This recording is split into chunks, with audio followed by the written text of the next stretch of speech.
What we gonna do right now is go back, way back. Give me your friend.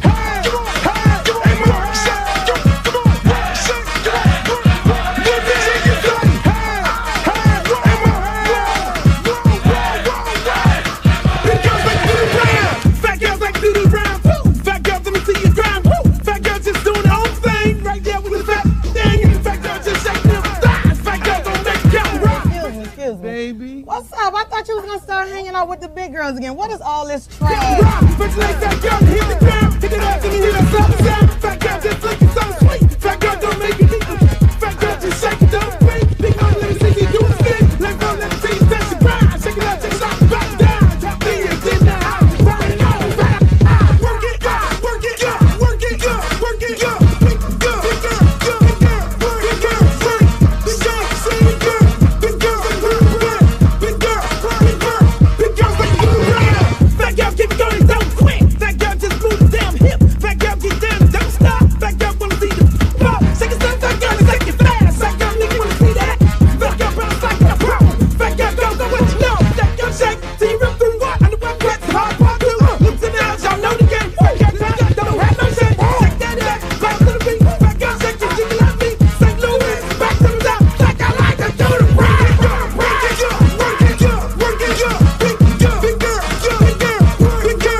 I'm serious. Where you are, not ever.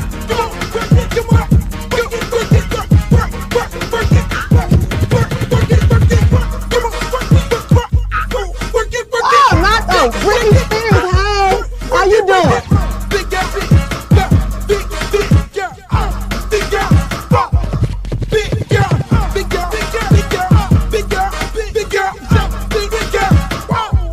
Oh, but ain't the little leprechaun. Girl, your wings are so up. You look a mess. All about the big girls. What about the big girls? Big girl, work it, work it, work. Big girl, work it, work it, work. Big girl, you done suck all the fat off your ass.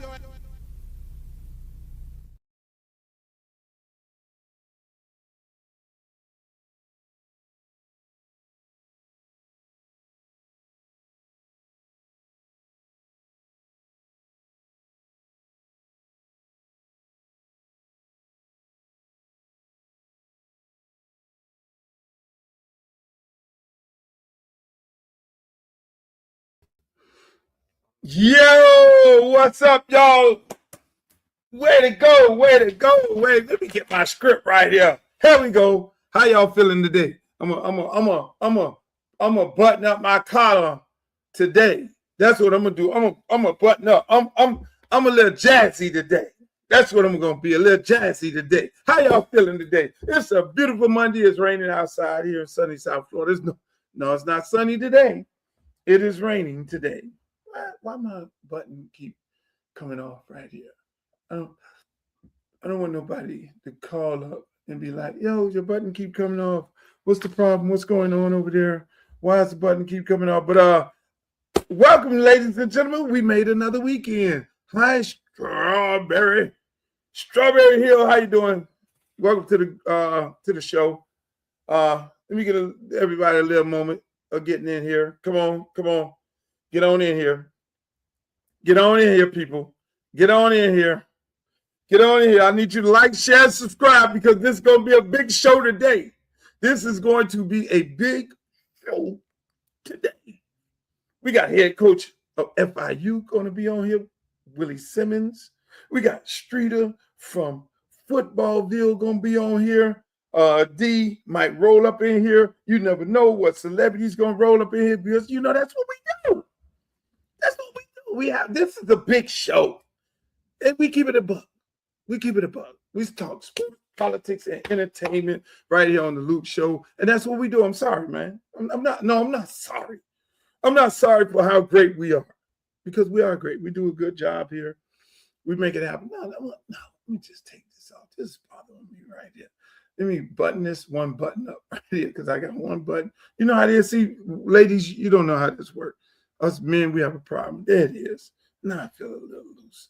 Neck feel good and everything. But I want to thank you guys for joining us today. Everybody on my Facebook page, on my Twitch page, which we just started up over there. And everybody over there on Instagram and everybody that's on X. I want to thank you guys for being here today.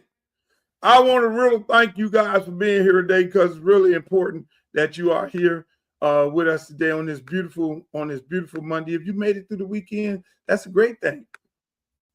A lot of people didn't make it on the weekend. There's a lot of interesting things that happened over the weekend that a lot of good folks did not make it. So at the end of the day, I'm happy that you all are here, that you made it through the weekend safe, and that you're going to be here with us. Hey, hey, Glow, how you doing? That you're going to be here with us for the rest of the week. But once again, we got a big show. Like I say, on this show, we keep it a buck. We keep it 100. We talk sports, politics, entertainment. And as you know, politically, I am running for Congress. As you can see on the bottom line on the stroll, you go to www.lukeforcongress.com and find out what my platform is all about. And if you want to make a campaign donation or become a volunteer, you can also do that as well. Our campaign is about $5. We ain't asking for nothing. Just a $5 grassroots campaign. That's what it's all about.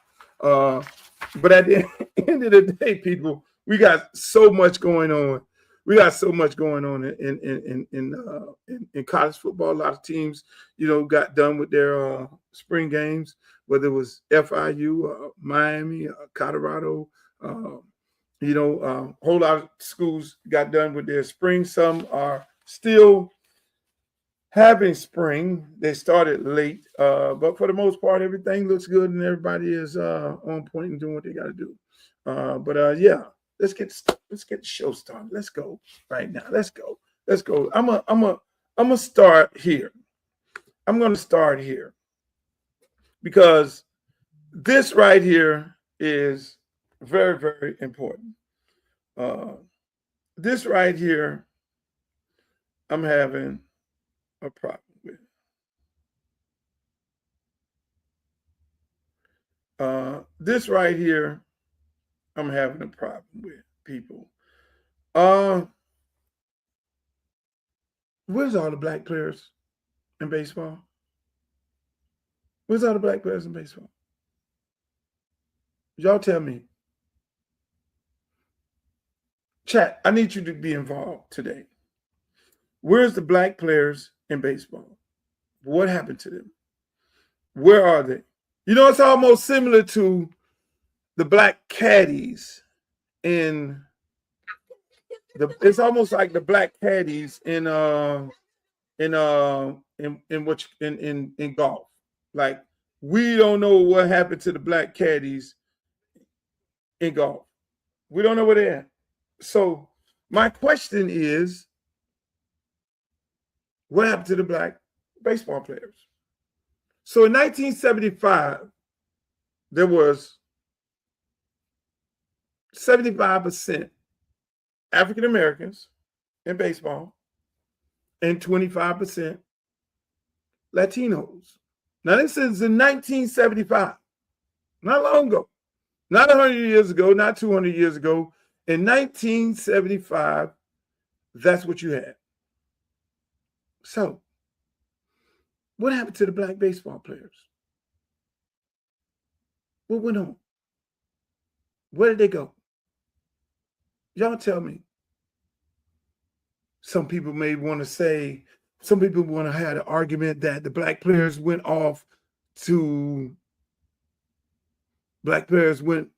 want to start playing basketball. No. Nope, not the case. Or they wanted to play football. They just got tired of this. Nope, not the case. No, that wasn't the case. So my good friend here has a take, which I totally agree with. Because, again, when you look at these numbers, and I'm going to give you something, he's going to give you the same thing. And I've been talking about this. When you look at these numbers, what's up, Andre Johnson? When you look at these numbers, 27% African Americans, Major League Baseball in 1975. Today is 6%.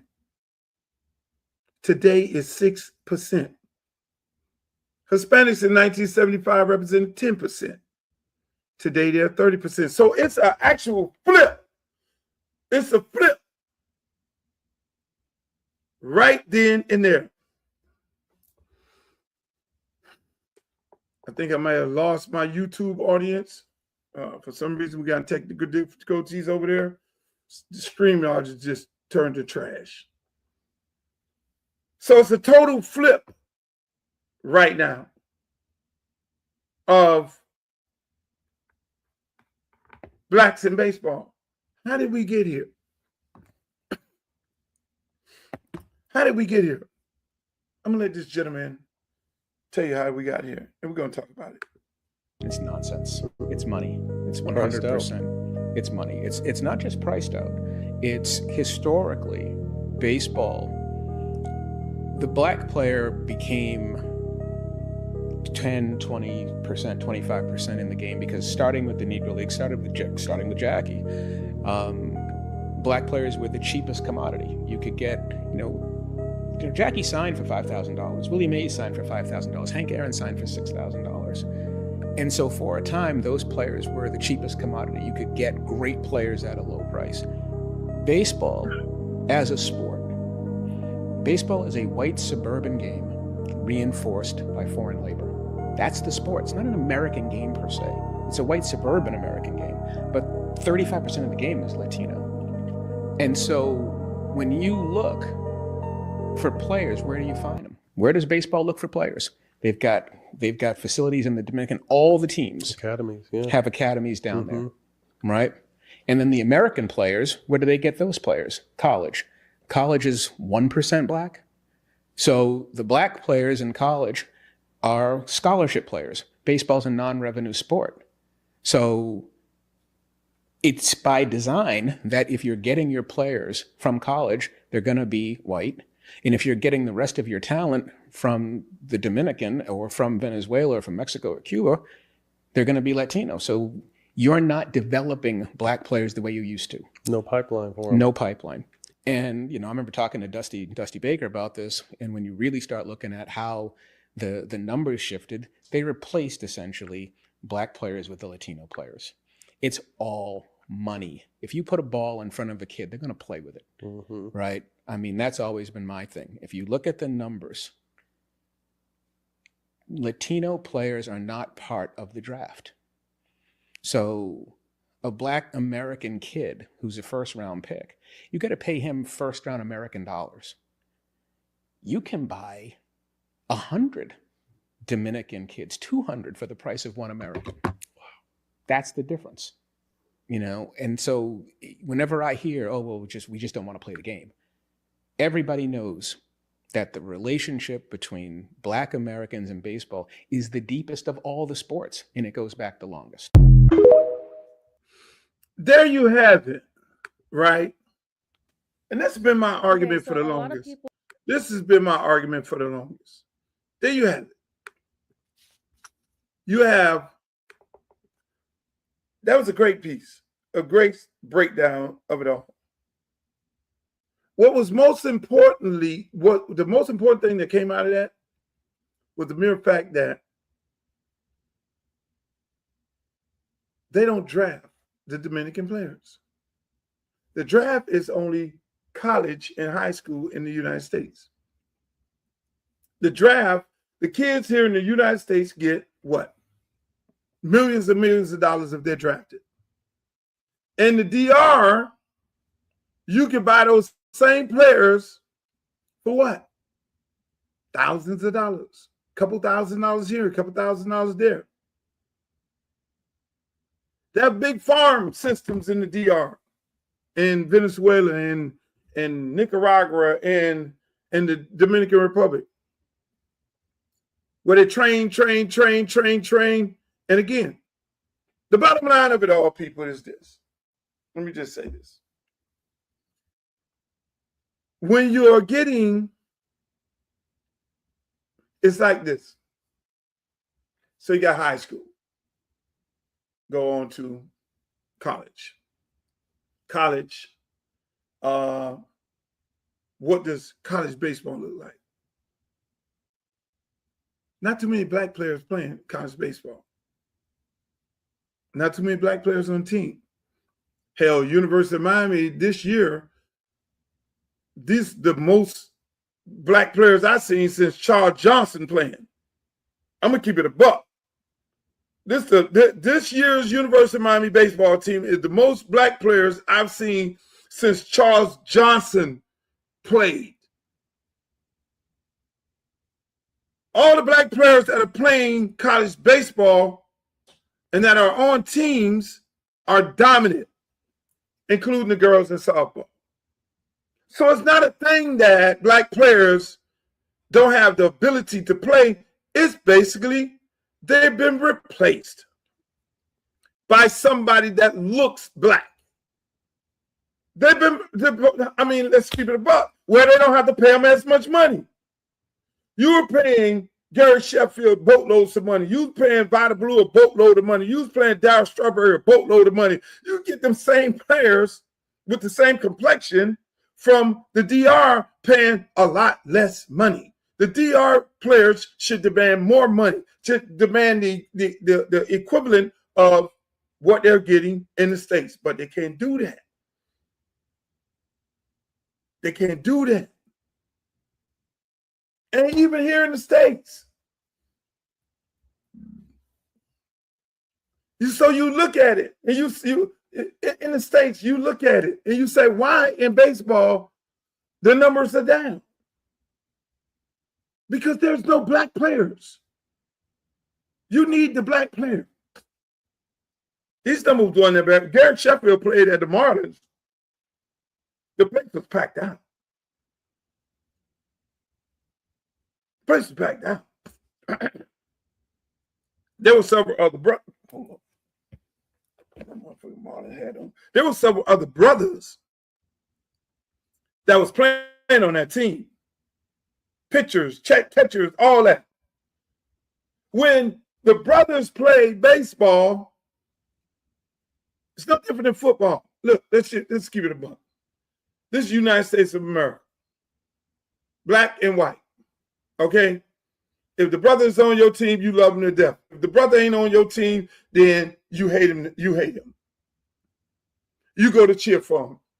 You hate Deion Sanders right now because Deion Sanders is who Deion Sanders is. Deion Sanders' program is the most talked about program in college football, and last year he won 3 games. And this year he's talked about more than Indiana and talked about more than University of Miami, who played in the national championship game. Skip it a buck.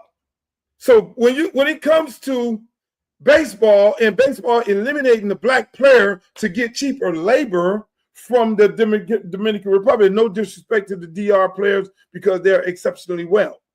But at the end of the day, they're not brothers. You need the brother to be the villain. I'm sorry. LeBron James is the villain.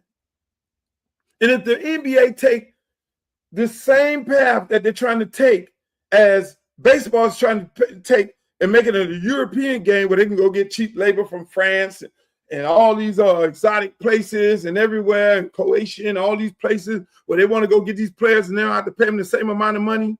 No. But the difference between NBA and NCAA, the NBA is drafting these guys. They're drafting these guys and they're paying them big bucks. Major League Baseball is easing them guys in through the farm system. That's what they're doing. And then now let's fast forward to the colleges. What's the amount of black players playing in college? What was the amount in college in 1975? The numbers were still the same, people, because in college, it's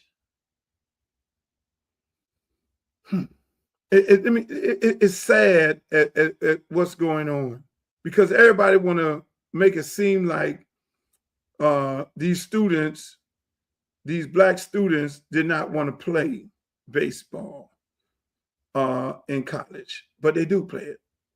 Unfortunately, they want to play it. What was the numbers? Where's the college numbers? Let me pull these numbers up. College numbers.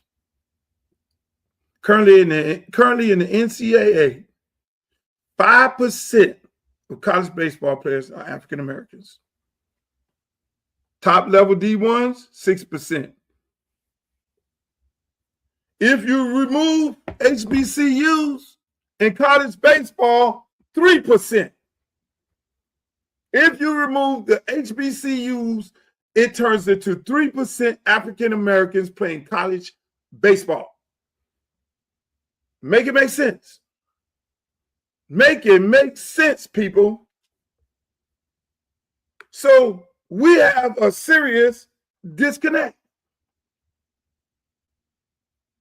We have a serious disconnect. Where's the problem coming in? From the high school level? From the travel ball level? I'm a baseball dad. And it's black players out there. And they're very good. I would say they are very good. Every time I see a black player playing on a travel baseball team and they're out there, as a matter of fact, my youth program, Liberty City Optimists, we still have baseball. We've always had baseball. For over 50 years, we had baseball. Our program was founded on baseball. Even with all the big-time athletes that we got coming through, we were founded on baseball, people. So how do we fix it? What's the solution, Luke? These HBCUs, look what just happened the other day. Bethune-Cookman just went last week and beat LSU at their place. Then turned around and went around the corner and whooped Florida ass. Let me bring in the college expert. Streeter, how you feeling today? What's going on, man? You're talking about college expert, man. What's going on, bro? You're college football expert. I'm trying to get you well-rounded. I mean, I'm talking about it's two people that have got missing, Streeter. Baseball was dominated by black players. Black players are the ones who put the asses in the seat. What they did was eliminated the black player, kept the white player, and then brought the Hispanic player. That's what they did. Yeah, I mean, you probably got the Hispanic player for cheaper, right? They got it for cheaper. Mm-hmm. They don't even, hold on, Streeter. The Hispanic player don't even go in the draft. So they have a big baseball draft, Major League Baseball draft. They're only drafting high school players from the United States, and they're only drafting college players from the United States. So they don't draft the guys from Dominican. Like basketball will draft guys from out of the country. Right.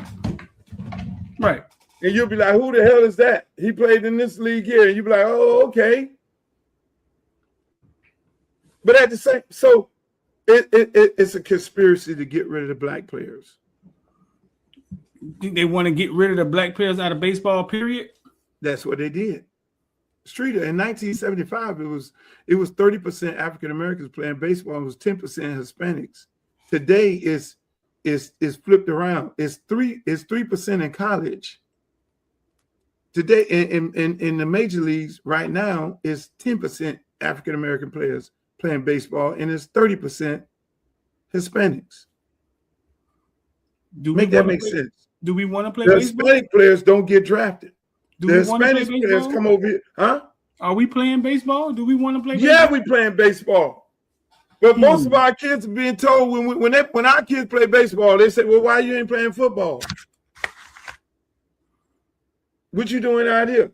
Then they turned baseball into a country club sport. Then it became travel ball. You got all these travel balls. The only way you get recruited, so they automatically know that the average black kid can't afford to be traveling all over the world doing all these showcases and all these events and all that there. So that's another way they push the black kid out. But still, the Dominican player don't have to go through that because they got farms with every major league team in the DR with those players playing, competing every day, being trained every day, doing what they need to do in there. So in the United States, what they did was they eliminated the black player and then only allowed the white player to get the opportunity. So they clearly, they just totally erased black players out of baseball. Only black players you see in baseball right now is the ones talking on the TV. I think so. Basketball went to travel ball, and now football is going to travel ball. But you can't go get nobody from Dominican Republic to play football. That ain't happening. This is what I know for a fact. You would think you would go get some players from. You would think you would go get some players from Jamaica because of how fast they are to come play football. They ain't translating. This is what I know for a fact. I once interviewed our boy Calvin, who won an SB, high school baseball coach down here, who won an SB for being a baseball coach and what he had did down here in baseball. This was maybe 7 years ago, and he spoke to me about the racism in baseball, how he had to deal with the slurs and the different. It's almost like he felt they didn't want him to be there, right? Then he fast forward like 6 years later. Austin Simmons' dad, Austin Simmons was a hell of a baseball player, got a scholarship to play at Ole Miss. He told me something about some of the same trials and tribulations, like it's as if they didn't want his kid there in baseball. And this was like youth baseball. Well, he's up there defending this kid. People calling him monkey at the when he going up the bat and just being treated different. And then I got a friend now whose son is in baseball, and it's the same story.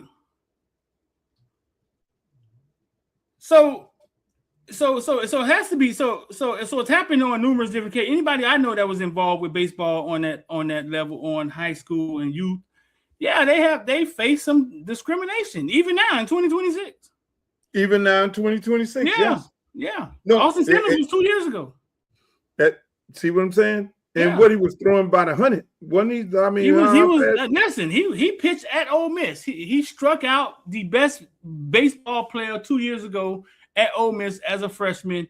Even with his talent, his dad felt like they didn't want him there. He's told me plenty of stories. I mean, we could bring him on here and tell some of them. Let me tell you, it's amazing that you look at these games, you look at these major league shows, you look at these 30 for 30s, and you never hear a show about, okay, what happened to the black baseball player? Because that's too much like putting the MLB out there. Because it's a total conspiracy all the way up and down the line.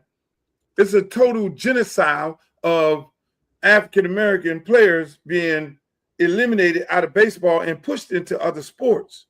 Because at the end of the day, I know T. Martin, the quarterback coach for the Ravens for the last 3 years. His son played baseball. His son played baseball and football. No different than Deion Sanders. Mm-hmm. Baseball and football. He got a scholarship at the University of Miami. He's playing now somewhere. I think he's playing at HBCU. Said time of his life. Talk to T. Martin. Same stories. It's the same horror stories up and down the highway. They are pushing African-American kids out of baseball on all levels. They're overpricing them on a travel team. High school, it becomes political, and colleges ain't recruiting them. So we only have the HBCUs, and when you look at the HBCUs, you looked at Bethune-Cookman the other day, knock off LSU and Florida, and there ain't too many of us on that team. Happening? How is that happening, Luke? How's Bethune-Cookman knocking off? What has changed? What changed? What changes? Bethune-Cookman, no question about it. For the longest, they've had a great baseball program. But Bethune-Cookman, unlike a lot of other HBCUs, they go and recruit a lot of Hispanics. They'll get a lot of Hispanics, not necessarily that many blacks.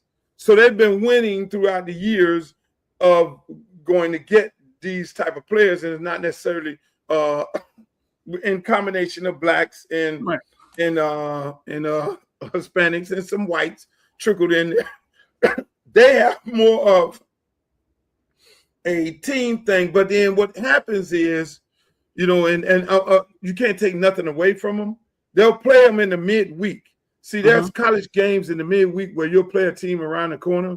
It's almost like playing the lower level team in the middle of the week, and you can get your win, patch your stats. Like UM will play FIU a lot in the midweek. You know, they'll play FIU and FAU right around the corner. That's the midweek, you know, on a Wednesday or Tuesday like that. But what's happening is they're messing around with a real program in Bethune-Cookman, you know, messing with them in the midweek, you know, trying to, you know, pitch their fourth option pitcher, and then they're getting beat. And so that's what ended up happening. Because at the end of the day, you got to walk up there to that plate and you got to hit the ball. But it shows that what it shows is those HBCU kids on baseball level could compete with anybody. If you look at all the players, all the top players, they're the kid that was in the farm. They're the kid in the farm, went into the World Game, went and started striking out all these guys from the United States. So even when you get to the major league level, it becomes very political, because here you got young guys in the farm that just got in the farm, high school dudes coming out there striking out major league baseball players. Political. Right. Why is he not in the league where you got half of these guys throwing pitches, can't get a dog out if he lined up? But again, man, you know, and that's my thing. One day we're gonna have a conversation about where all the black caddies. You know, the guy who used to hold the bag or the player, those are black caddies. The caddy, yeah. Now you can't find a black caddy. What the hell happened? Where are they now? Where they went? What do you mean you can't find them? Ain't no black caddies. Ain't nobody on the bag. There's no black caddies. No? It's like, what are we doing? You feel me? And so, I mean, it's like I don't understand. I can't make it up. I can't figure this one out. You know, you got, you know, that's a whole nother story. But man, I'm happy that you joined the show today, man. I know I brought Streeter in the middle of what I was talking to. I want to welcome Streeter from Footballville. You know, Streeter is he's out there at the University of Miami, practices. His ears is to the street. Before and you make sure y'all go follow him on all of his platforms, Footballville, on YouTube, Footballville, on Instagram, Footballville, on Facebook, TikTok, and all those beautiful places. Y'all got, man, this man make the most creative videos you could ever imagine.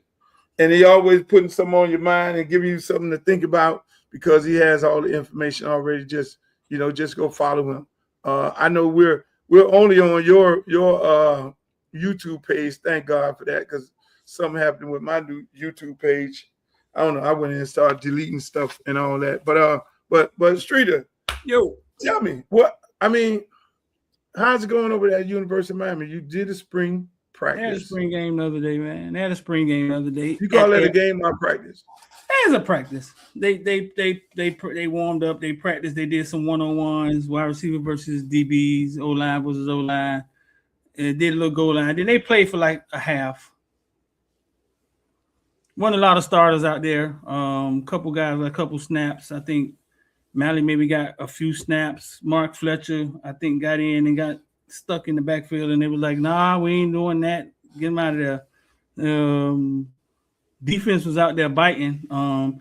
Torrey, Chase Smith, I didn't see them guys playing much. So man, I think Mario pet peeve is information getting out.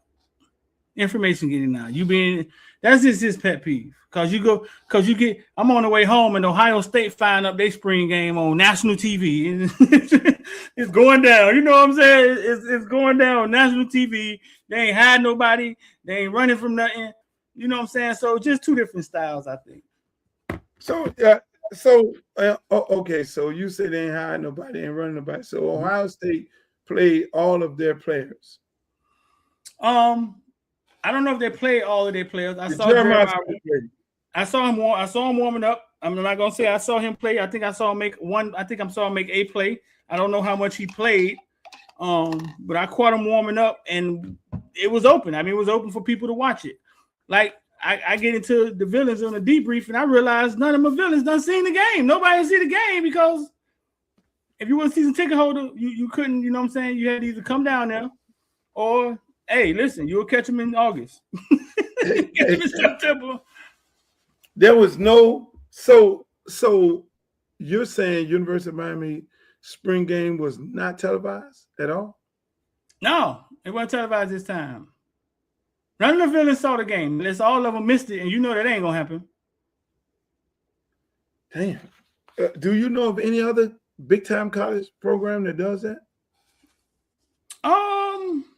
I heard NC State was straight shut down. Nobody, not the spring game, like nothing. Nobody saw nothing. Nobody had any answers. And what happened at their spring game? So you don't know what JoJo did? No. You didn't get on the phone with JoJo and say, JoJo, how did it go? No. I let them kids ride in season. Damn. I think he's doing well up there. I think Chance Robinson is doing well also. Wow. Mm-hmm. That's amazing. So but the Canes, the Canes are a very talented team. Very talented. Even with the starters sitting out, bro, some of the young guys who people haven't thought about stood up in the paint. Some local guys too. Jordan Campbell, my little cousin, man, had a big hit in the backfield. Ezekiel Marshland, central linebacker, who's a real linebacker. He played linebacker. He got a linebacker head. He think like a linebacker. He looked like a linebacker. He ain't one of these converted guys. You know what I'm saying? He had a big hit in the backfield. And JJ Donegan from way out in Kansas. I mean, it looked like he was out there with the tools at DB, and he was playing. His dad played in the pros. So the team is very deep. I think the only major injury they had was Josh Moore. Josh Moore went down, Luke, early. Oh no, that's my guy. That's my second favorite player. He went down. My first favorite player is the ball hawk, the young boy from Columbus who be intercepting all the balls back there. That's Fitzgerald?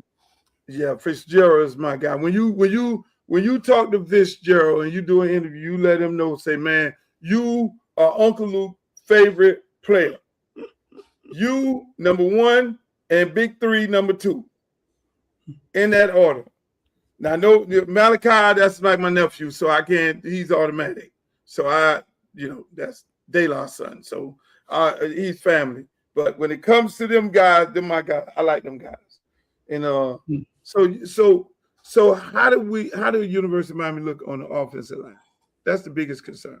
The offensive line? Because we need somebody to block for Fletcher. I think the offensive line is going to be a work in progress, but that's just the position that I don't really worry about. That's where all the money go. That's where all the that's the position that you know what I'm saying, that I don't really worry about with Mirabal. I think they've developed guys from nothing, but they kind of struggled Saturday. To make a long story short. Yeah, Booker Pickett, and you know the daddy Pickett, you know what I'm saying? Booker Pickett kind of had his way. Like I think he had 3 or 4 sacks, bro. They were getting off the line. The defense was getting off the line, which football is funny because we thought that we lose Bain and Mesidor and the pass rush suffers, right?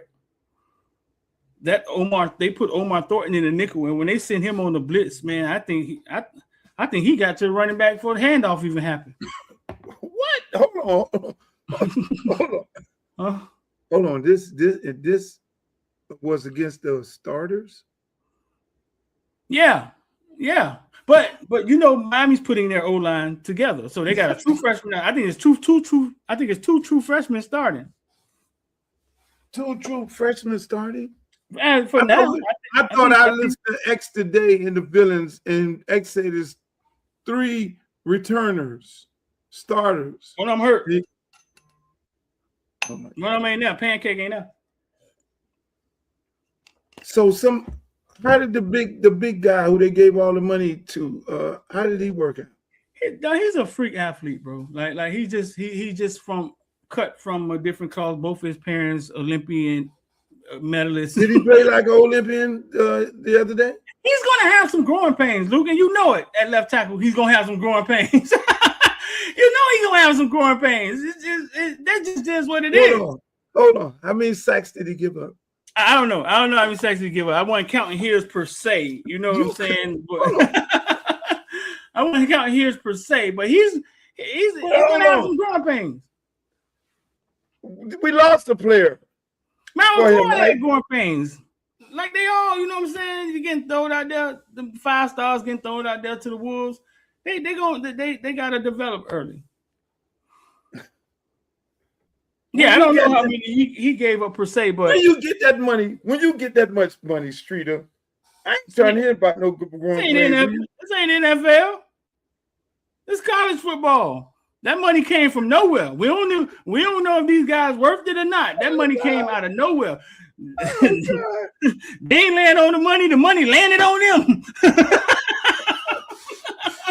So let's not be acting like this the NFL draft. Now that joker was out west in Missouri blocking little white boys a couple months ago. Now he in the 305 with a pocket full of money and got dang on Lightfoot trying to get past him. It's gonna be some growing pains. Let's just be real. I don't understand this. Let me talk to an expert right here. Ladies and gentlemen, I want to welcome to FIU head football coach, former Florida A&M football coach, former Clemson quarterback, my main man, Willie Taggart. Not Willie Taggart. Willie Taggart. They got the same haircut. Willie Simmons. I said I was gonna say that, right? I said I was gonna say that, and then he do it every time. He do it every time. He do it every time. Hey, Luke. Every time. What's up, Coach? How you feeling, baby? Man, I'm feeling great, man. How y'all doing? I see y'all having a good time on here. Yeah, man. Yeah, man. We always, man. This Streeter, man. Streeter try to. Today I'm catching him into the mix because he always trying to catch me in the mix. But I got him on roller skates right now because you know he's trying to defend something that he didn't want to be trying to defend, which is big high paid players not performing to their expectation. But that's a whole other story there. How was spring, Coach? Spring went well. You know, I thought we got better. You know, obviously having to basically break in a new team. You know, 48 new players between transfers and high school signees coming in and. You know, really trying to get acclimated to how we do things, the whys, and I thought we did a really good job. Built a lot of depth, and I feel a lot better about the team now than I did this time last year. Oh, that's what's up. And I heard I was listening to Georgia Tech coach talk about transfer portal and the fact that he's happy that there's no spring portal, so he knows them guys that they've been working on and coaching and went through the spring practice with gonna be there. I mean, talk about how important that is, that these guys, you know, you just finished coaching. You ain't got to worry about, okay, yeah, I had them playing and they balled out and everybody in the world found out they balled out in the spring. And then now I got to worry about them hitting the portal. Yeah, no doubt. That was the issue for us last year. You know, we brought a player over from UM, went through the spring, had a great spring. You know, we had high hopes for him. And this time, you know, we're doing exit meetings now. So I started exit meetings today. I'll be doing them all week. And imagine a guy coming in feeling like he deserves more money or feeling like his role isn't what he wants it to be. And he has a chance to leave and jump in the transfer portal. You know, a guy that you literally just signed in January. So it makes it tough to really commit to the team that you have when you know they can leave. Now, knowing that they can't go anywhere, we're able to really, you know, go all in on these guys, invest fully into them, really teach them what we're doing, not worry about them learning our playbook and taking it across the street. You know what I mean? Because they're leaving after 6 months. So I think the NCAA, they did that one right. You know, there's a lot of things they do wrong, but I think they got that one right by making it just one transfer portal in January. Streeter? Coach, when you left FAMU, you ended up at Duke, right? Yes, sir. You ended up at Duke. And that usually doesn't happen like that. Like we always talk about the bridge from HBCU to Power 5. Did you have a relationship with Coach Manning? Like, what was that relationship about? Like, what was that about? Yeah, so Coach Diaz and I worked together for 3 years up at Middle Tennessee. He was the defensive coordinator, and I was the running backs coach from 07 to 09. And so built a great relationship there. You know, we were workout partners. You know, we get out there and beat the pavement every day, you know, getting our run in, just talking ball, you know, him talking defensive ball, me talking offensive ball. So we really sharpened each other. You know, he's one of the sharpest guys I know as far as understanding defenses. And, you know, when he got the opportunity to be the head coach at Duke, I was excited. And when he called and offered me the job, I was elated. You know, I was kind of at I wouldn't call it a crossroads in my career, but I knew my aspirations and I knew the perception of being at an HBCU. It's an unfortunate reality that, you know, Deion's the only one to do what we all wanted to do, which is have success there and then be able to take it to the next level. You know, Prime was able to do it, but guys like myself, Jerry Mack, other guys who've had a relative level of success, you know, we all had to kind of take a step down to move back up. You know, Jerry Mack left North Carolina Central to go be the offensive coordinator at Rice. And obviously I left to be the running backs coach at Duke. And now we're both running our own programs here at the FBS level. So it worked out. And again, it's unfortunate that we have to make those tough decisions, you know, but fortunate for me, it was for somebody that I knew, that I trusted, and I knew it was going to be a great situation. Yeah. Hey, let me ask you. So when, you know, we know it's a lot of emphasis put on the quarterback, a lot of quarterbacks transferring in, learning a new system. Can you talk about how that works? Because I mean, offense is more difficult than defense, and you see a lot of success of a lot of quarterbacks coming in the portal, starting, and you know, seem like it's no tail off. Is it a smaller playbook, or is it more time to teach them the playbook? I mean, how's that transition works from a guy coming in the portal like that? Yeah, I think it's a combination of two things. One, I think OTAs now have helped a ton. The fact that we can take them on the field in the spring before spring practice and go through OTAs. You know, for a long time we couldn't do that. You know, the first time that you were able to coach your guys, put them through drills was doing spring ball. So you had 15 practices, and then you had no contact during the summers, and then you came back in training camp. So you had literally 15 opportunities to coach them before you had to get them ready to play in the fall. Now we get 3 weeks or a month of OTAs to meet with them, to take them through drills, to watch film with them. We do the same thing in the summertime now. So when they come back in the summer, same thing, all of June, OTAs, you're on the field. So you're stealing all those extra reps, and basically you're getting 2 to 3 spring practices before you actually report to training camp. So I think that has a lot to do with the growth and development of the quarterbacks. You look at now, 7-on-7s have really become a huge thing now. So just guys throwing year round. Like when we came out, it was you play football in the fall, you play basketball in the winter, you play baseball in the spring. And that was kind of what we did. Now it's football in the fall, 7-on-7 in the winter, spring ball in the spring, 7-on-7 in the summer, and then you're right back to playing in the fall. So you never really stop throwing the ball as a quarterback. So I think a lot of them are a lot more further ahead than we were when we came into college. And then with all the spread offenses now, you know, the playbooks are a lot simpler. You're not really teaching pro-style concepts. Guys don't have to really understand coverages as well as we used to back in the day. don't have to really understand fronts and pressures because offensive line handles a lot of that. And so the learning curve for a quarterback isn't as high as it was 10, 15 years ago. And these guys are playing a lot more football than we were 10 or 15 years ago. And I think that's why you're able to see quarterbacks come in new systems and have success so early. Yeah, I noticed you recruit heavy locally.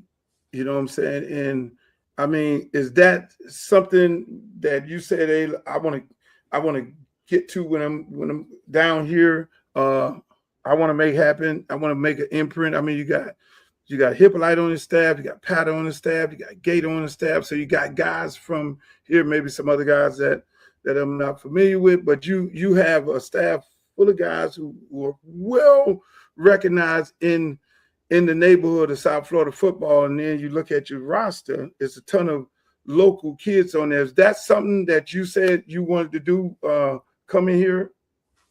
Yeah, definitely. I think that was one of the selling points. When I was up for the job, they wanted someone who had, South Florida ties. Obviously, I'm not from South Florida originally. I'm from Florida, but I grew up in North Florida. So just really tapping into the contacts that I had down here. Coach Hippolyte, like you said, been a successful high school coach here, coaching at UM. Patter was a head coach here, coaching at UM. Frank Ponce, who's recruited here his entire career, had just got let go at App State. Gator was already on staff, played here, played at the West. And then Jelani Barasa, coach with me at FAMU from South Miami down with the Killian. So, 5 coaches on the staff are from Miami. And so just having that footprint of guys that can walk me into any high school and get me in front of any high school head coach, the 7-on-7 coaches, just, building that relationship. And I think that's important because recruiting is relationships. That's all it is, and you may not even be recruiting for next year. There's some guys that we're going to talk to recruit for, this summer, this spring. And it's not for next year because they're 4-star, they're 5-star, and FIU ain't really at that level financially to afford them right now. It's when they go off to somewhere for a year, 2 years, things don't work out, we're the first call because they remember the relationship that we built during the high school recruiting process. They came to our junior days. They were here for our 7-on-7 camps. They saw how we do things, and they understand the vibe that we have. So I think you're recruiting for the immediate, but if you're a good program, you're recruiting for the future as well because the transfer portal is here to stay. It's not going anywhere. And our ability to bring the local talent back here after they go off somewhere and things don't necessarily work out, I think it's going to be critical for our long-term success. So, Coach, you've coached at FAMU, then you went to Power 5 Duke, and now you're at FIU. And people seem to think that there's this huge talent difference. Like the kids at FAMU are this huge gap in talent. Explain to us in the gap in talent. The kids at FAMU, are there a lot of kids you've seen in HBCU that should be in Power 5? Like, explain the gap in talent that you've seen. Well, to put it in perspective, I have 4 players that play for me at FAMU that are currently in the National Football League. Okay. I'm not beating my chest or boasting or bragging, but I'm not sure how many Conference USA schools can say that. Right? I mean, the schools that we play on our conference, I don't know if any of them have 4 guys currently on active rosters. I'm not talking about practice squads. I'm talking about active NFL rosters. Marquise Bell starts for the Cowboys. Xavier Smith starts for the Rams. Isaiah Land is the reserve defensive end for the Cowboys. Terrell Jennings is a reserve running back for the New England Patriots. And so those guys, if they play in the National Football League, trust and believe they can play anywhere in Conference USA. So I think you look at the landscape now, people are recruiting stars. And Luke can tell you probably better than anybody, having been a high school coach down here for so long, the amount of talented guys that he saw that wasn't a 4 or 5-star kid that got overlooked by all these schools just because they weren't a highly recruited guy and that went off to an FCS or went to a group of 5 school and had a phenomenal career and then ended up transferring to a Power 4 because he balled out in 2 years, or that 4-star, 5-star that everybody in the city knows that he's really not that. He's big, he's athletic, but he's got a long way to go, but people are signing him because of the star rankings. So, again, the people that are making these rankings and evaluations weren't high school coaches, weren't really college coaches, probably didn't play college ball or pro ball. They're just guys who started a recruiting service. And so I think the most successful teams that you see, they trust their eyes, and they go out and recruit good players. And so there are players that I coached at FAMU, that I played against at Jackson State and Alabama State and other places that could very easily start for us. The 2 conference players of the year, to put it in perspective, the 2 first-team all-conference linebackers, last season in Conference USA, both started out of HBCUs. Johnny Chaney, for us, was with me at FAMU, and the kid at Kennesaw State started out at Alabama State. Started out at Jackson State. So 2 first-team linebackers started out at HBCUs. First-team cornerback was an HBCU football player. They're former HBCU players that are playing Power 4 right now starting. The leading rusher in the ACC the last couple of years, before this last season, were guys from the MEAC. Bashir Tulin went to A&T, Right. and Jamari Taylor from Virginia was at North Carolina Central as a walk-on at North Carolina Central. So the misconception that there's a huge talent disparity, the talent disparity is in the sheer numbers, because you got 63 scholarships versus 85. And then obviously in the trenches, the offensive and defensive lines, there's a little disparity. We lost Coach. Coach went out on us. Coach was cooking too. Coach Hey, Luke, cooking. man, Luke, man, this man a SWAC champion, over 65 wins, multiple 9 wins. You got to tell him, when he come back on here. You got to should tell have him that. introduced him like that. You should have gave him the WWE. You gotta breathe, come on now, man. I just saw him down. I got excited. I got it. Hold on. There you go. You got to redo it. There you go. Hold on. Let me. This man is giving me a hard time here, Coach. You got he Coach. said he I told him I got excited when I saw you on here. What happened? He's still fixing it. He's still fixing it. He'll pop back in here. But yeah, You got a big introduction, man. This man kicked some ass at FAMU, man, didn't he? I know. I just that's bad. That's bad. And a lot of people don't know. A lot of people don't know that. Just give him some time. He'll pop up. But a lot of people don't know that, man. SWAC champion, Celebration Bowl champion, multiple 9-win seasons, over 65 wins at FAMU. Hey, listen, man. Did he beat Prime? I think he beat Prime. Did he beat Prime? Coach. Here we go. Coach, you back on? You can hear us? Coach, can you hear us? He's trying to figure it out. This StreamYard is going bad, huh? He's trying to figure it out. Again. You can hear us, Coach? Put him in the back, let him figure it out. He's trying to figure it out. Okay, he's putting it in. Hold on. I mean, listen, man. It is. Dang, Coach was cooking too. Coach was cooking. Yeah, he was. He was cooking. What did I do? Did I hit ban? That wouldn't ban his whole number, would it? What? I was trying to eliminate his. I see him here. He's there, but his picture is not there. Nah, he coming back. I think he froze right there. He's trying to come in. He coming back. He froze. Yeah. But I hit ban. See, people, I don't know how to work this thing right here. Yeah, good. If he come back in. You need to get somebody. You need to get an operator. But no, man, he's got the big introduction, dog.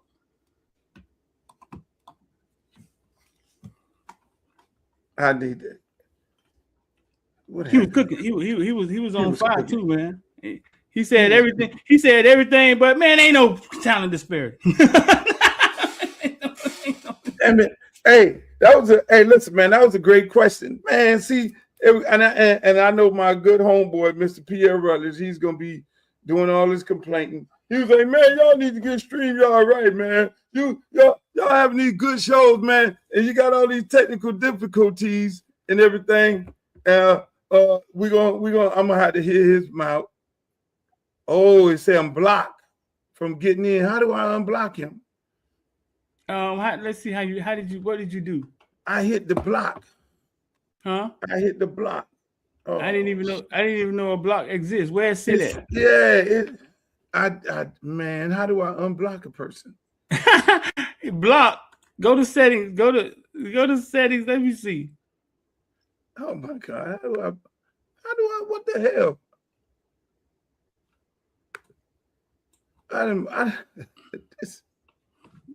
This is bad. Yeah, it's bad. Oh, there you go, right there. Okay. They ain't never blocked nobody. Banned. Okay, he's okay. I the thing said banned. Okay, let me tell him to try again. Try now. This is bad. Hey, as y'all can see, we live, people. We're live.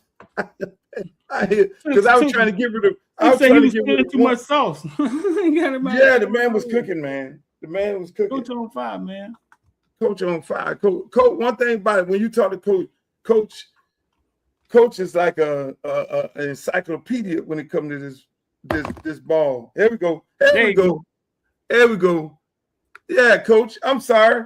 I was trying to close one room out, and I thought I hit a button to close the room out. But Streeter, go ahead, Streeter. You do your full-fledged introduction. Run out the whole thing. Nah, I was telling him he was supposed to introduce you, man. It was supposed to be like, man, we got joining us today, over 65 wins, Celebration Bowl appearance, SWAC champion, multiple 9-win seasons. He's supposed to lay it out there for you, man. You was kicking behind that FAMU.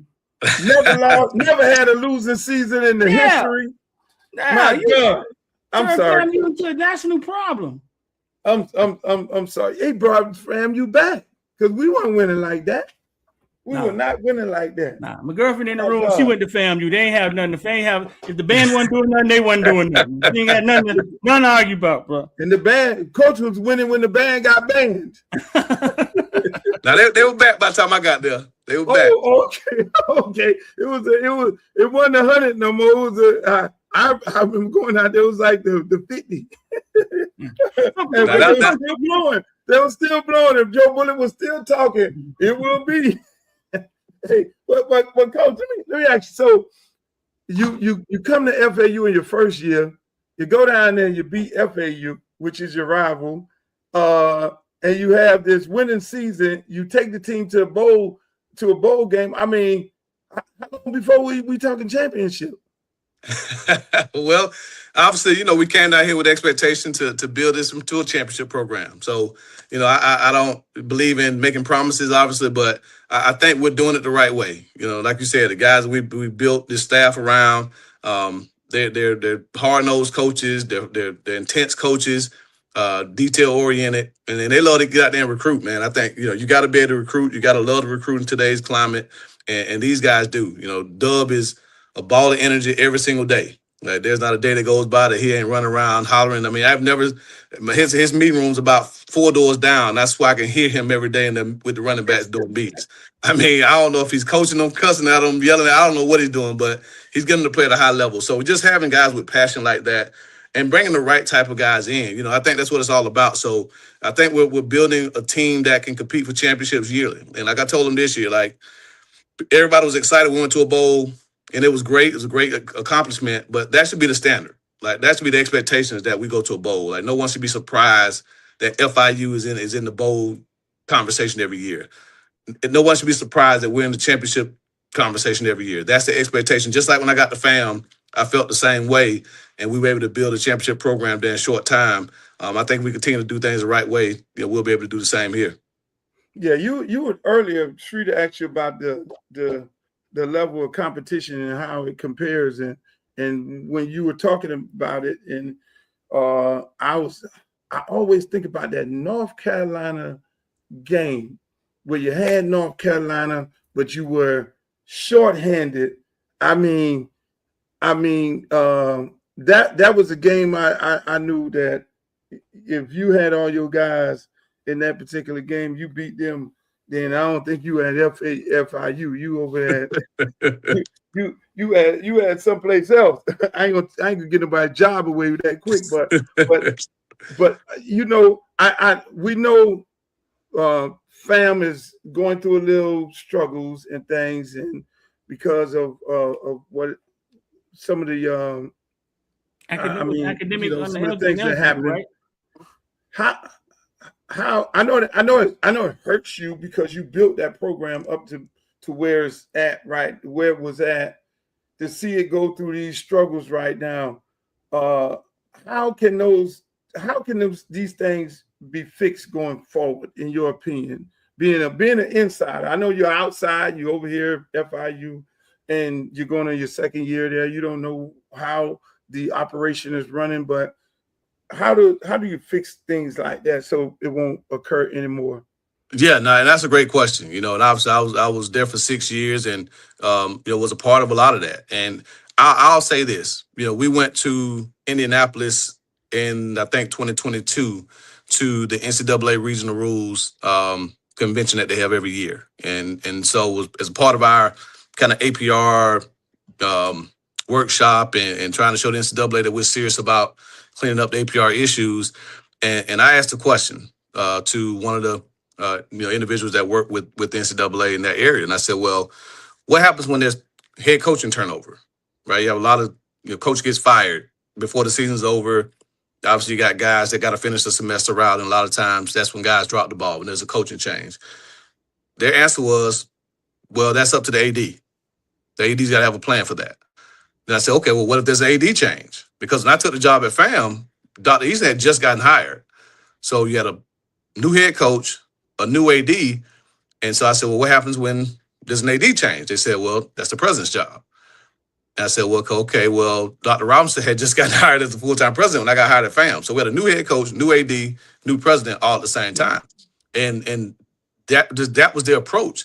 So because of that, they're telling you that it has to be a collaborative effort. It ain't just the football coach. It ain't just the academic department. It's everybody at the university's responsibility to make sure that your APR is what it needs to be, that you're giving the student athletes the resources that they need, that you have a robust plan that everybody can follow. That's from the provost and the programming that they have. I don't make any excuses. People know me. I don't make excuses about anything. We get beat, we just get beat. FAMU is not an easy school. It's a very, very difficult school to get into, one of the lowest acceptance rates in the United States, particularly at the HBCU level. I think maybe first or second as far as acceptance rates. And there aren't any kind of cupcake majors. Like there's no programs you can just throw a student athlete in to kind of push them by that most major schools have. Like we don't really have an interdisciplinary studies program or a liberal arts program that you can just throw a guy in that's coming from JUCO or coming from or transferring in. So they're trying to come in and trying to go into business. They're trying to come in and go into, architecture and all these real majors, and they aren't easy. So you have to have a plan to increase the amount of tutoring, to increase the amount of academic counselors and learning specialists and all those different things that a lot of the bigger programs or the resource programs have that don't have these issues. And so until the infrastructure kind of gets that stuff together, it's going to be a struggle. Like it's going to be a struggle for anybody. And Quinn, and I love Quinn, and I'm pulling for Quinn 100%. But if Quinn is his whole staff is out every day checking classes, guess what he ain't doing? He ain't watching film. He ain't game planning. And you've been on that campus. Yeah. The highest of 7 hills. So guess how many golf carts we had in the football facility? 0. Oh, no. So you think that I'm going to get out here and walk this hilly campus to check classes all the way? Man, you crazy. We're not doing that. Wow. So again, people that say, oh, well, it's the coach's responsibility. Yes, it is. Part of my responsibility as a head coach is to make sure that we create an environment and a culture where our guys understand the value of going to class and doing things the right way. And I told them, I graduated college in 3 years. 3 years, I was done. My mother was an educator for 27 years. Like, we know all about education. So it's not like we're just there saying, oh, don't the hell with class, don't go to class. Like, no, we every day go to class, academic meetings, check-ins, all those things. But guys are going to slip through the cracks if you don't have a system where you can check them throughout the day, checking their classes with people who can class check, having mentors and tutors and people like that they can check in with throughout the day to help them do their work. So not do the work for them, but help them, right? Because FAMU, again, you're not a top 100 public school if you're an easy school. Mm-hmm. It's a really, really tough school. And so there has to be a comprehensive effort by everybody involved, from the president, the provost, the deans, the coaching staff, the academic support staff, the compliance staff, everybody to say, how do we fix this problem? How do we resource it to make sure that, that we don't keep finding ourselves in this situation? I was on probation our second year. Wow, I didn't know that. In 2019, we were the MEAC champs in 2019. We could not play for the championship because we were on probation. So this isn't a one-time thing. This has been going on from 2012 all the way through. So it's a systematic issue that Florida A&M has to fix. They have the people in place, the smart people in place that can get it done. You just got to get everybody at the table, put their heads together, and figure out what needs to be done to make it happen. Right. So you have this. You showed me. See, Streeter, he showed me this quarterback in the that he has. He showed me a picture of him standing next to the quarterback. And coach ain't no short dude. Quarterback this tall right here. I mean, this dude is what is it, like 6'7", 6'9"? He's somewhere between. I think we're underselling him by saying he's 6'7". Like he's over 6'7". I'll just put it that way. I don't know if he's 6'8", 6'9". He grew from the first time we saw him a year ago to now. So I'm telling you, man. I mean, he is a tree, like literally a tree. I mean, he is every bit of 6'7" plus. So he can see up everybody. I know your guy lights out went somewhere else. So I mean, talk about what you expect from this. I mean, y'all gave him a name. Did y'all is he a Green Mile or 6'9"? I know he got to have a nickname. You know, anybody come down here got to have a nickname. The kids gonna give what? I know you got to have a nickname, but I mean, talk about what you expecting out of this guy. You know, if he is the projected starter. Yeah, he is. I mean, obviously, you know, I think today's era when you're bringing in transfer quarterbacks and you're having to pay them, like it's a competition, but it's not. Like your job is to come in and be the guy. It's like my man paid Mensa to come in and compete for the starting job. Like he's the guy. So JJ, you know, told me he was in there competing with the guy from Orlando. He competing in dominoes probably, but he ain't competing in football. But no, JJ, man, he's a coach's kid, you know, smart kid, really student of the game. He has the temperament that you want in a quarterback. So we're really excited about what he can bring to the table. Different dynamic than what we had last year with Lights. You know, Lights was more of a dual threat, you know, improvise, make things happen when the play breaks down type of quarterback, where JJ is more of your traditional pro-style pocket guy. Going to try to dissect the defense, get the ball out of his hands, checks at the line of scrimmage. So it will allow us to be a little bit more pro-style in how we kind of devise our offensive scheme than what we were in the past. Both can win, you know, both with assets or will be, but I think what we're building around JJ with the personnel, his skill set, what he does will allow us to be a little bit more flexible in how we present formations and personnel groupings to the defense. Coach, correct me if I'm wrong. You faced Shador when you was at FAMU, right? Twice. You faced him twice.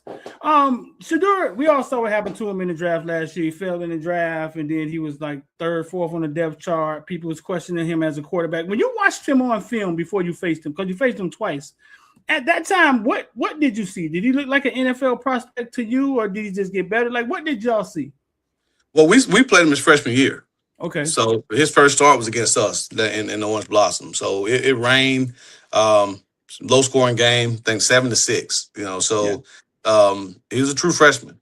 So we didn't really know what we were getting. He didn't get to go through the spring with them. The next year, after he played the entire season, you know, we knew that he was a very accurate quarterback, had a very savvy, sneaky runner. You know, he ain't his dad, but he can pull it down and run it when things break down.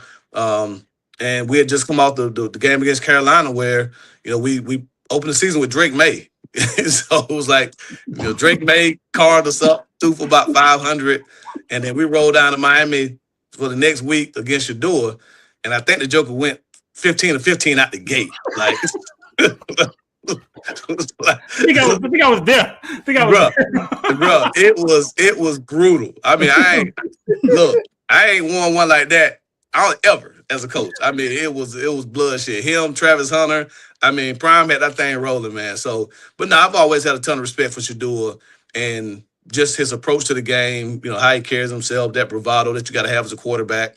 And we all know the elephant in the room. And if he didn't have melanin in his skin, he'd be the most confident quarterback ever, right? But because he's the son of Prime and because he wears a gold chain and all these other things, it's viewed upon as something else, right? But the kid is ultra talented. I mean, he's won at every level. He's performed at every level. Dominated high school, came to the SWAC, dominated the SWAC, went to Big 10, Big 12, dominated the Big 12, and now last year played solid as a rookie. You know what I mean? So again, the kid has what it takes. I think in the right setting, in the right environment, he's a winner, and you can't take that away from him. So he's going to be hated on because of what his last name is and how he carries himself. But if I had a chance to coach Shedeur Sanders, I'd definitely take it. Oh, Coach, I got one more, Luke. Coach, tell me this, because I've been wanting to ask the head coach this. You said you just got 48 new players in, right? 48 new players in. The last 5 years, college football has drastically changed. Like they added money. They start letting kids get up and walk away. Your roster will be totally different every year. As a head coach, where your staff is looking for answers, how did you evolve into? Like, did y'all have to send you out to more classes or something? How did you evolve into a guy that's able to manage this? Because it just landed on you guys. What did you have to do? How hard was it? Well, I think it's like anything else in life. You know, you either adapt with times or you die. I mean, I use the analogy all the time. You couldn't have told me 15 years ago that there would be no Blockbuster Video. Right. Like you couldn't tell me that. You couldn't tell me 10, 12 years ago that there would be no Toys R Us. Like, there's not a Toys R Us so I can take my kids to buy. Like, you couldn't have told me these things 10, 15 years ago just because they were so entrenched in the market. They were such brand names. I mean, if you thought toy, you thought Toys R Us. If you thought, rent a movie, you thought Blockbuster. There was no other way to rent a movie other than to go to Blockbuster. And when these little small pop-up things start happening, the CEOs of Blockbuster and Toys R Us was comfortable. They were, hey, we got the market. We don't need to change this thing. And in short time, they're non-existent, like not downside. They're done. So I think coaching is the same thing. If you're that old school coach that doesn't like the transfer portal, doesn't like NIL, you're not going to be here long. I'm just going to tell you, because those things are not going anywhere. So you better get on board with it. You better embrace it. You better figure out how to carve out your own niche in this climate. And so for us, we know if, when Luke was coaching last year, and we got one of Luke's players here now, if Juice Sterling Joseph comes here this season and runs for 1,200, guess what? Sterling Joseph will not be at FIU next year. Like, we know that. So why get mad at that? Like, you better coach him while you got him. And if he goes off and makes a bunch of money at a Power 4 school, we've done our job. Like, that's a win for us, because now we can go to Luke or the next high school coach and say, hey, look what we did with Juice. So your player who right now may not be getting the offers from the Power 4 schools, big schools, come here, get on the field early, get developed. We're going to put him in position to be successful, and you're going to do that and go get the bag. Like, we have to change our recruiting model. We're probably not going to have kids here for 4 or 5 years. If we do, they're probably not playing very much for us. If we got kids that are going to play for us, they're going to leave at some point. So you better embrace it, love them while you can love them, coach them while you can coach them. Our job is to develop them. I feel the same way about sending the kid to Power 4 as I do sending them to the National Football League. He better be prepared when he gets there. Like, that's all I look for. When you go to the National Football League, they better say you know football. They better say you know how to compete. They better say you know how to overcome adversity. Same thing. My kid goes across the street, the goes up the road to Gainesville, goes up to my alma mater, Clemson. Those coaches better see me and call me and say, Coach, man, I tell you what, that dude knows how to work. He knows ball, and he's helping us win. Then we've done our job. Like, that to me, that's the way to see it. So you still got coaches who are fighting this thing, fighting this machine. It ain't going anywhere. I'm telling you, the transfer portal ain't going anywhere. NIL ain't going anywhere. So get on board with it or get left behind. Man, I think FIU game experience is probably the most quietest kept experience you could have ever imagined. I mean, that parking lot street, I don't know if you ever went to one of them games. The parking lot been jumping for years. I didn't go last year. I'm pretty sure the parking lot's still jumping. Mm-hmm. The tailgate party out there is unlike any other tailgate party. I know Miami has some good tailgate parties, but that thing out there, they have a DJ. It's like it's a big ass party. So, they be lit out there. What lit ain't the word? So let me ask you. I know y'all numbers went up in attendance last year. How do you get those people out of the parking lot into the stadium? And number two, I mean, outside of any school here, FIU is the most involved college in the community, more than Miami, more than any other school here. They're more involved. I mean, it's not time that you don't see a FIU bus at a high school or the FIU bus doing, dual enrollment at the 2 different campuses. I'm pretty sure FIU got to be in numbers. They got to be one of the largest schools in Florida when it comes to numbers. How do we get those people in this nice, beautiful stadium? Yeah, that's the challenge. But one, you're absolutely right. FIU is the public school of South Florida, right? That's why it was built. Miami's everyone at UN's private, so this school was built to serve as the public school south of I-4. If you want to go to college south of I-4, you come to FIU. Right? We're the second biggest school in the state, over 55,000 students. 3 campuses. And like you said, we do a lot of our recruitment here in South Florida, even down into the Caribbean. So we've been a staple in the community for a very, very long time. The challenge has been we've only had football now for 24 years. This will be our 24th season of playing college football. So the school opened in 72. So from 72 to 2002, if you went to FIU, you'd have a football team to root for. So you kind of became a pseudo fan just by default. This was the school you had to root for. So you have a ton of people with FIU degrees plastered all around their house and their offices and all those things that send money down to Coral Gables. so we gotta change that. But it's also a huge Hispanic serving community just because of where we are in the demographic. So football is not the first love or passion for a lot of people here at FIU. And so we have to continue to go out and, spread what we're doing on the field, what we're doing out in the community. We got to involve the student body more.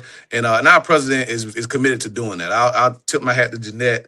She's really come in guns a-blazing, really challenging the students, really getting the fraternities and sororities back out to the tailgates, lifted a lot of the restraints that we had as far as tailgating with the drinking and the certain aspects of tailgating that was prevented for a long time, bringing all those back. And so I think the more we continue to just tell people it's a party, like this is a party. We party here at FIU. Come out here and have a good party in the parking lot. And then, like you said, bring that party into the stadium and watch us go out here and win games. So it's getting better. We still obviously got some work to do. But again, I think it's just a matter of changing the culture. And again, when you're 22 years old, you don't have a lot of that culture of strong football that other programs have that allows us to sell ourselves the way, some programs get to do. Coach sitting on some stuff down there, man. Coach got Sterling Joseph, your running back, who led Dade County. But he also got Jaden Ford, one of the most exciting, the central little running back, Jaden Ford. Oh my God, you got the fourth running back. That's a human highlight. Hey, but listen, but also, I don't know if you know this, he got a kid that came out of South Florida named G7. I don't know if they hold on, G7 down there? G7 I starting corner. Oh man! Oh no! G7 was one of the most exciting kids offensively coming out of Dade County, offense and defense. So if I was you, I'd try him that punt return or something. I'm just saying. I told him, I made a deal with him. I said, if you get an interception, I'll give you an offensive package. You got to get your hand on the ball on defense. Once you do that, he ain't lying, Coach. I don't know what Arizona did with him. You know what I'm saying? But he ain't lying, Coach. The kid was one of the most exciting kids when he was in high school down here. Listen, I went viral with him a few times. He was so excited. I went to his house. Yeah. Down south. And talked to his mama and the daddy. And sat up there on the curb. It was like, I'm looking at this roster. I'm like, wait a minute. These crazy games. I was trying to get it. That is a human highlight film. He is. Yeah, Coach. He got some ball players over there. Now we got we have the top three. Well, the top 2 rushers in Dade County the last 2 years in Sterling, and then Justin Compier, who came over that we just signed in this past class. So between Justin, Moot, Sterling, I think we got 3 of the top 4 running backs coming out of Dade County over the last couple of years. That's some speed. That's some speed, Coach. And Coach be dialing up for real. Let me my last question. So you don't see most, I look at Lastly, I look at Braun, head coach, calling plays. talk about how difficult that is. You're running a team, you're calling the plays, you're watching defense, watching offense, special teams, you got something going on the sideline. If you could, because and then a lot of people say, oh, well, they want the head coach not to call plays, but you do an excellent job in it. And I always, not just because I've always had a major appreciation for your offense and how you dial things up and how you, like you said, you put players in a position to make plays and make the team better. What's that mindset and going into the actual game of how you manage an entire team by being a play caller? Well, I'll give kind of my thought process on it, and I use an analogy that you probably can relate to. One, I think you got to have really good people around you. You got to have a defensive coordinator that you trust. You got to have a special teams coordinator that you trust, because obviously I can't spend as much of my time on that side of the ball. I can't really during the day go and sit in with the defensive staff, or I try my best. We do special teams meetings right after staff meetings, so I'll sit in on those real quickly. But I don't get to spend a lot of time, especially during practice, on the defensive end. All my attention and focus is on the offensive side of the ball because, obviously that's what I'm calling the game. I do have an offensive coordinator that runs practices basically and calls all the plays in practice. And Coach don't win out on us again. Coach don't win out on us. I see him. I can see. Oh well, that's behind a little bit. Coach got some stuff down there, Luke. Coach got some guys. He do. Pierre, it's all your fault.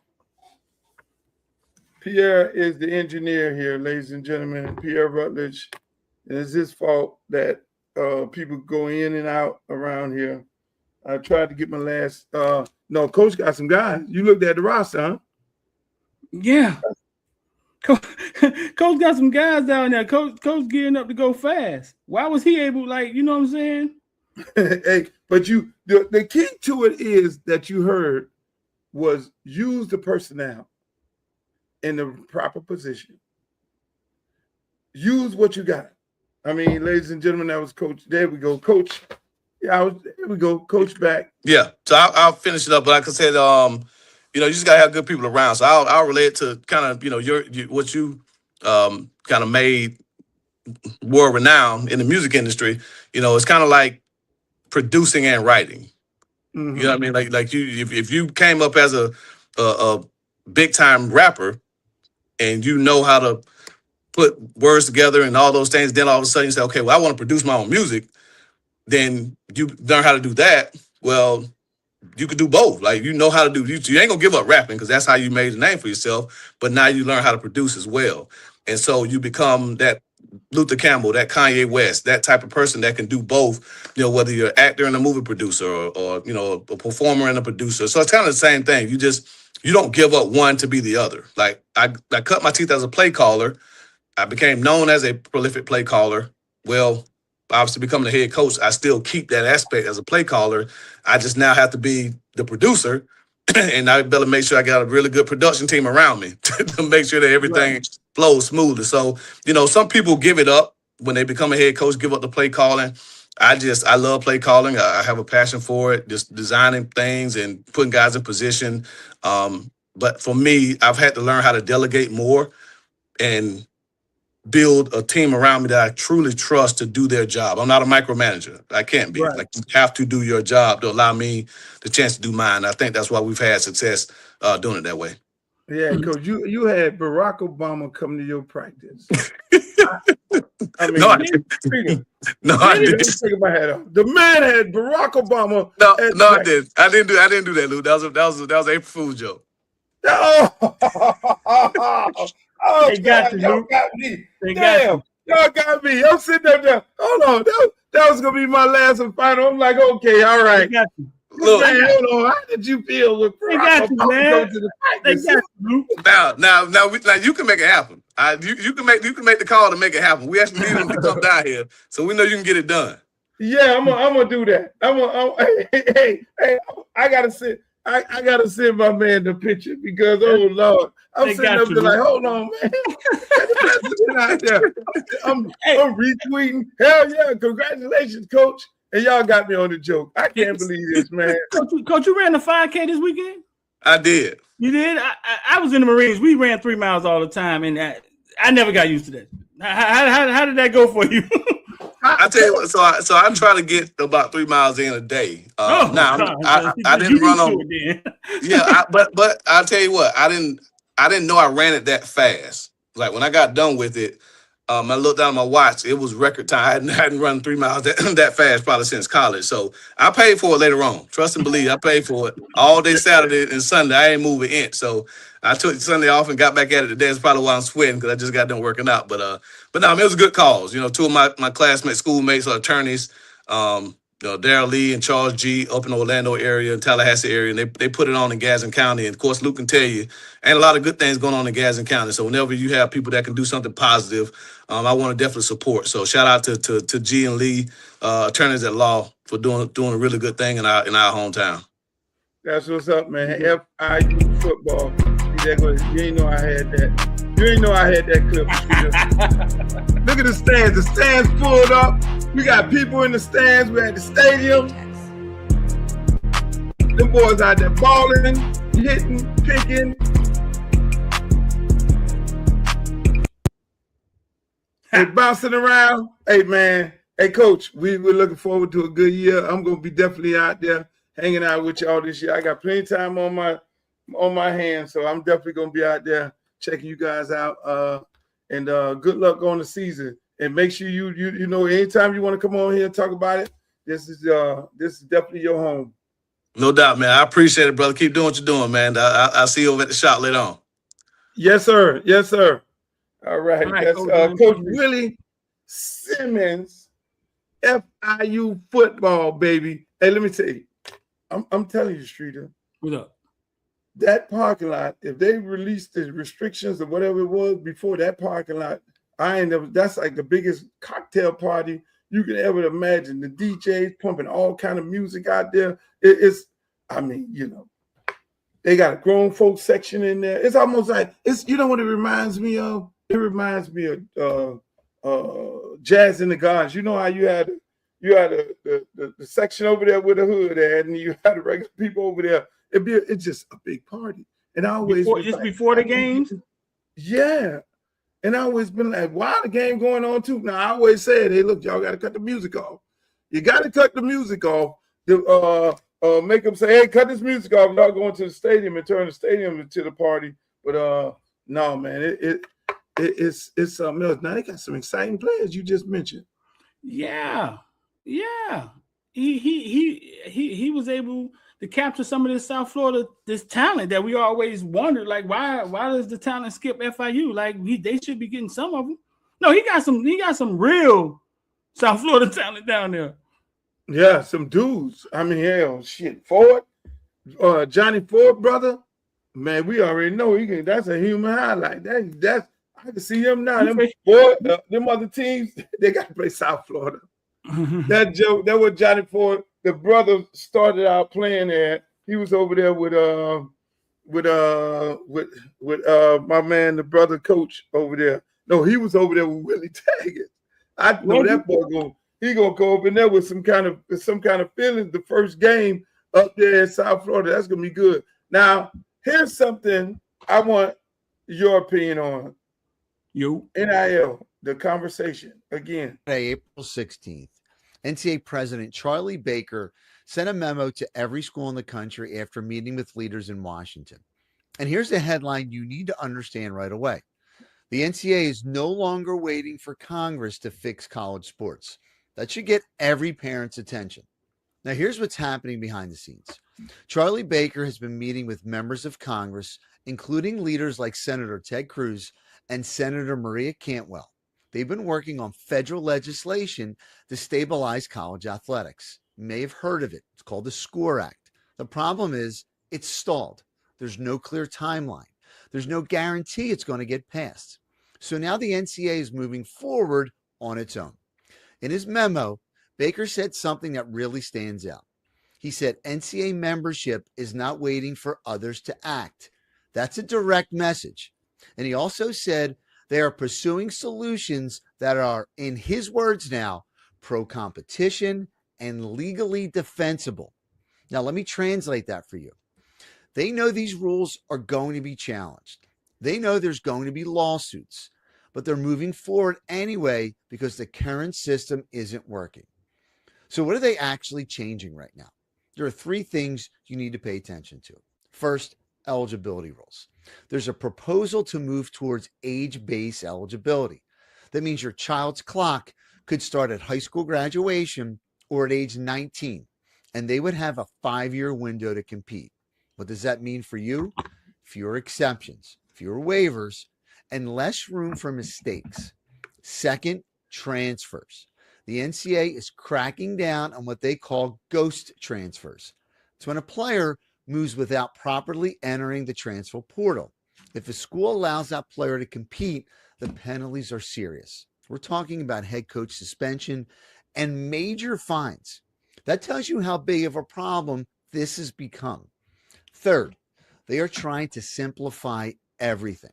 Right now, there have been dozens of lawsuits around eligibility.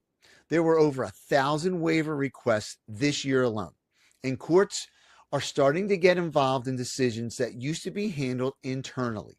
That creates uncertainty for everyone, for schools, coaches, and for families. So let me simplify what's really going on. The NCAA is trying to regain control of college athletics. Right now, the power sits in three places: the transfer portal, NIL money, and the courts. And the NCAA is trying to pull that back before the system gets even more unstable. Now, here's what this means for you as a parent. This is where most... So you get the gist of it. It's like these rules change every day. You're going to start a clock while a kid is still in high school, give them 5 years. I mean, what's your opinion of this? What you just heard? What's so unstable about it? You're starting the clock, regardless of whether the kid is on a college football or whatever team it is. His clock is starting at 19 years old, even if he's still in high school. You got most kids in California, they got a step back program where they're still in high school, 19 years old. Here in the state of Florida, we used to have a 19-9, but if you stay back a year, your senior year is 19 years old. So you're in high school still playing ball, still got another year left, and they're starting the clock. That makes no sense. You know, they're not in a college. So then now a kid is in high school, Lord help him if he get injured in his high school final year. You already started his clock. He got injured, so he can't play another year. Now he got 3 years. I understand that they are trying to not have the same situation that they had this year in the national championship game where they had all these old people playing, but that was because of COVID. It was a COVID year. You know, and they had these leftover COVID, then you had COVID, then you had medical red shirts, and then that they granted COVID, medical red shirts, and on top of that, red shirts, and now kid is not, you know, he's not 22 graduating, he's 25. You know, that is what the coach from Indiana created and put together. Now, do other people have a lot of guys? I mean, what the hell? This linebacker from the University of Miami, how old is he? He's a senior citizen, right? Mm-hmm. Both of them. One 6. I think Chase Smith 6 years, and I think Torrey 8. 8 years. 8. Let's see, an 8-year senior. Yeah, 8-year grad senior. So, listen. There's a lot of college players wish they could have played 8 years. It's a lot of people wish they and still get NIL money. So they try. We understand that they ain't trying to go to the league, and you had a league spokesperson from a team said, "Hey man, in the league now we getting all these old players. That's not marketable for us." So Right. The league is now having an issue with getting a guy 28. But they didn't have an issue when they got that quarterback when he was 28. Remember the quarterback back in the days? What his name is? Winky Wright. Winky Wright. Yeah. It's been a few of them. Again, all of a sudden, when the money start flowing, then now it becomes questions. What you heard him say earlier, which I've been saying a lot. Nick Saban and others and the people and the powers that be in the NCAA have been talking to congressmen and women to try and push legislation. And I told y'all this a long time ago, maybe 6 months ago, when I saw it happening, because things don't happen right now. They put them in play. And that's one of the main reasons why I'm running for Congress, to be able to be in that room when they try to deprive these young people of their opportunity to make an NIL money. And it's only just coaches running up there and NCAA executives running up there trying to stop these young people from making their NIL money, which is just due for their name, image, and likeness. But I'm going back to this 5 to play 5.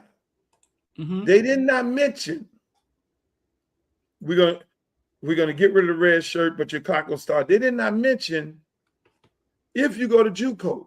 So what happens? They're gonna push most of them kids back to JUCO, but that eliminates the JUCO, because what happens now? Last year, kid went to court, said these JUCO years shouldn't be charged against me, going Power 5 football, Power 4 football, D1 ball. They didn't charge those years to the kid, so he had 2 extra years. These folks are trying to eliminate that part of it now. Oh, we're going to start your clock at 19 years old, regardless of whether you go to JUCO or not. If you're in high school, that's when your clock starts. That's bad, Streeter. Yeah, it is. That's bad. It is. For more reasons than one. That's like really stupid. No, they are working against, and they're working against Miami too. Today, Ty Simpson came out and said Miami offered him $6.5 million to stay, and he thought about staying in college. But he consulted with Nick Saban and decided not to, Luke. You're a smart man, Luke. It came out today. He said Miami offered him $6.5 million. He consulted with Nick Saban. Once again, they go to Nick Saban name again. And he decided not to. He has to go 35. He has to go almost first round to get $6.5 million. Ty Simpson, let me explain to you something. And all you young people and your parents, look at me. Look at me right here in this camera. Look at me right in the camera right now. We have been telling you for the longest, Nick Saban is trying to prevent you and your kids from reaping the benefits off of your name, image, and likeness. He has been caping for the NCAA. I've been telling you this. What part of this? Yo, get off the video games. Get off the video games. Get off the love and hip hop. Get off of all that, parents, and pay attention to the show, because we're telling you. So you went and consulted with the Antichrist. Really? The Antichrist.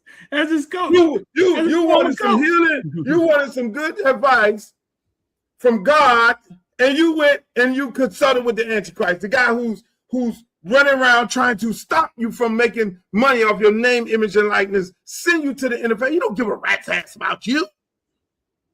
Are you serious? You telling me that this man consulted with Nick Saban? Yeah. Unbelievable. He said that makes no sense. That means you and your parents are not following what the hell is going on in America when it comes to college football. If you'd have came to anybody else, me or anybody else, I'd have told you, take your ass to college. Stay in college, bro. NFL, this shit ain't promised to you. First round draft pick ain't promised to you. Them people get it wrong all the time. Nick Saban is trying to make a point that people like you, son, don't deserve to get paid that type of money. You need to go to the league. My God, I hate to see that happen. Now you done ran up in the. I just see that. No, I think it's all. I think it all to me sounds flaky. I consulted with Nick Saban. Whoa, wait a minute. Like, whoever tells people who they consulted with. Like, Remind me of what position he plays. The quarterback from Alabama. So we wanted him. Oh, no, we never wanted him. We won it before. Yeah, this is the second time telling this story. Did we want him? Before, when we were in the playoffs, I heard he was on the board. Like he had been declared for the draft. This is his second time saying this. He said it before. He just trying to build his stuff up. We didn't. But no, but why is he mentioning Nick Saban? Because and why are they mentioning Miami? I just think it's all a conspiracy. I think it's all Miami. Everything about Miami. You mention Miami, it's almost like you get some credibility. If he said, Ohio State wanted to pay me $6.5 million, anybody give a shit about Ohio State? Nobody cares about Ohio State. When you say Miami wanted to give me $6 million, then everybody, that's believable. If you said LSU wanted to give you $6 million, you know Lane Kiffin is going to get on the thing and say, I want to give you nothing. Lane Kiffin was dragging Carson back the whole year. So it's only certain coaches and programs you can get away with saying that. And obviously Miami is one of them. I think it's all Gucci Man dry snitching, though. I do. I think it's all dry snitching. They keep bringing up. You don't hear anybody else offers. Why you got Gucci Man in this? Gucci Man made a diss track. He was dry snitching in the diss track. He was telling everything. I mean, God bless him, but yeah, I mean, it's the same thing. I think it's just tell it. I think Gucci Man? Yeah, Gucci Man. So what you trying to say? Gucci Man's a snitch? I think it's past that point. They tried to rob Gucci Man, and Gucci Man just told everything. Then he made a song about it. I think the word snitch need to just go away. I just think we law-abiding citizens at this point. That ain't the code of that. The snitching code is over. This new generation. It ain't no more such thing as this new generation. I think it's just they get glorified for being a rat. Yeah, I think we just all civilians. Now, I remember my homeboy told me a long time ago, man, these dudes snitching cool now. Yeah, if you ain't snitching, you ain't popping, I guess. That's why I'm glad I'm old. Y'all call me old, I'm so glad that I'm old, that I lived in a time where I got to see the greatest basketball player ever played, which is LeBron James, and I had to fight with my son because, Michael Jordan. I had to fight with my son when he talked about LeBron James and all that. I'm glad I saw Muhammad Ali. I saw real boxing. Y'all getting jacked up. They on ESPN getting jacked up for MMA. They're literally interviewing people who are getting ready to do fake wrestling. This generation, y'all got it. Y'all eliminated real boxing, hit you in the mouth, knock you out for not MMA, but for WWE. I mean, WWE. I got a question for you. You've dealt in business on a lot of different levels, corporate. You've dealt with a lot of different things. We know your history. LeBron James took the floor the other night with his son Bronny in a playoff NBA game. From everything you fought for in the past, how difficult that had to be for LeBron to do, and how do you view that from somebody who's always just been fighting for rights of people? Like how do you experience that?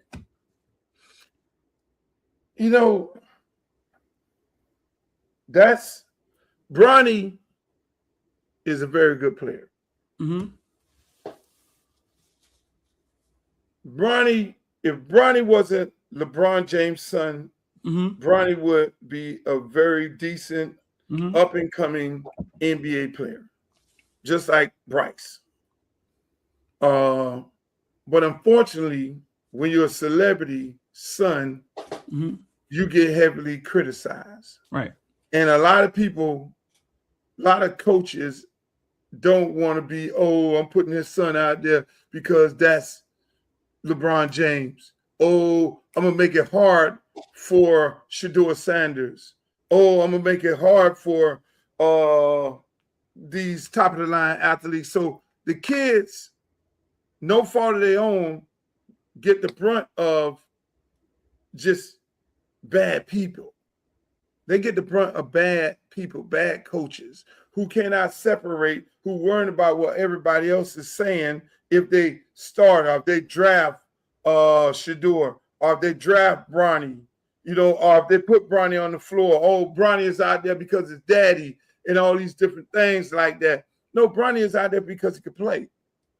You know what I'm saying? But Bronny gets the raft of it all. All celebrity sons get that. We all have it. I mean, unfortunately, we all get it in some shape, form, or fashion. I get it too. And there's nothing we could do about it. We're hurt and we feel sorry for our kids, but there's nothing we can do about it. We have to weather the storm because it's the good and the bad. It's the same thing. I have to talk to my son all the time about it. Hey, there's gonna be situations where people gonna respect you for your game, and they're not gonna judge. They're not gonna deprive you from playing because of your daddy. They'll just respect you. So a lot of parents, celebrity parents, go for that. Go through this. It's very difficult things. So you see us, we sit on the front row of the basketball court with our kids. You see us, we are in the suites with our kids at the stadium and all this. It's almost like, but then when it comes to the decision of grown-ups, then it becomes, oh, you're playing Bronny because LeBron is on the team. No, this man played because this man put the work in. And every time he goes out there, he shows up. Same thing, like I tell my son all the time, you're in the same situation as Shedeur. And look at Shedeur. Shedeur never wavered. Shedeur never wavered in whatever circumstance because Shedeur know he's good. You're good. There's nobody going to take that away from him. So you're in a position where you have to prove it every time you go. Yes, you're going to have to do that, and that's the way of life. Unfortunately, because you're my child, you're going to have to deal with that. So our kids have it a lot more difficult than the average kid. Like I say, it's a good and the bad. Like even me as a grown-up, I can go, I'm going to get in the club. They're going to say, hey, Luke, come on in the club. And, hey, Uncle Luke in the building and all that. They'll bring bottles or whatever it is and everything. I don't drink no more, but you're going to get in the club. But as soon as something happens around your table, you're going to get blamed for it. So that's the curse of it all. Your friends could go knock somebody in the mouth. They came with you. They're going to say, Luke came in the club and he knocked somebody in the mouth. So those are the, it's a give and it's a take. You got to watch where you're at. You got to watch who you put your kids around. Like LeBron. LeBron coached his kids. Prime coached his kids. And I think Prime, people don't realize he coaches. He coached Little League. He coached flag. He coached his kids all the way up through the ranks of baseball and football.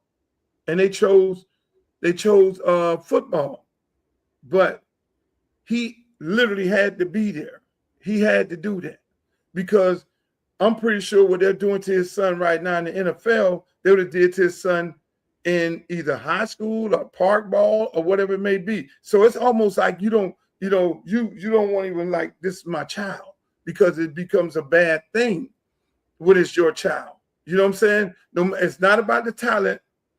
It's just because the coach don't want to feel like that the other people feel like, oh, I'm playing him because this, I'm playing because of that. And unfortunately, that is the situation. That's why I don't talk to no coaches. When it comes to my child, I mean, I've had a couple kids play sports. I don't know because I don't have nothing to say. Now, if it gets real bad, then I'll have a conversation with the coach, but then I don't have nothing to say. I just sit back and I train my child heavily, like no different than Prime, no different than Sheffield, no different than anybody else, get their kid the proper training, put in the work, make sure they love the game, but at the same time, you don't have no control. You don't have no control of these coaches. You don't have any control of them. So you telling me that Bronny just happened to end up on the Lakers? The Lakers drafted Bronny. Yeah. And I'm pretty sure the Lakers made that. If you looked at that draft, right? Mm-hmm. Everybody said, well, Bronny was averaging 2 points a game. If you look at that draft, I could guarantee you 50% of them dudes was averaging 2 and 4 points a game in college basketball. Did you answer my question? Did he end up happening? Did he just happen to get drafted by the Lakers by luck? Yeah, he got drafted by the Lakers. But was it by design, or was it just by? You don't think there was a conversation had behind closed doors? I don't know. I look at it like this. Okay, I look at it like, because I understand exactly what you're saying. Right? How many other guys before Bronny is playing better than Bronny right now? Go to your chat. Bronny brawling, G League and NBA. He looks pretty good at it. That's what I'm saying. Right. So if you're trying to insinuate that Bronny got drafted because his daddy is on the Lakers and they cut some backroom deal and the daddy said, you better take my son or y'all I'm on leave here or whatever. No, Bronny is good. I look at it like this. To me, it doesn't matter. In NBA, either way it happened, right? Whether it's what you're saying, right? Or whether it's LeBron saying, hey, listen, and negotiating and getting in the room with these people and able to have that power, right? To even suggest that, to me, is amazing in itself from a business standpoint. Because we've seen great players have zero power, right? When it comes to picking a team or even to have that leverage.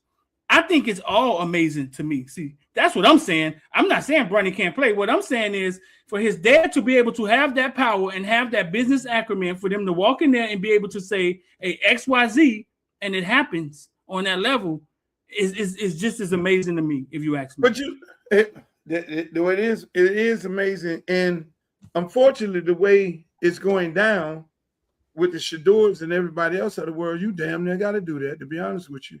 And that's exactly what I'm saying. Prime had to sit there, celebrity, and watch his son dropping the draft. Right. And we're talking about the other side of the coin now.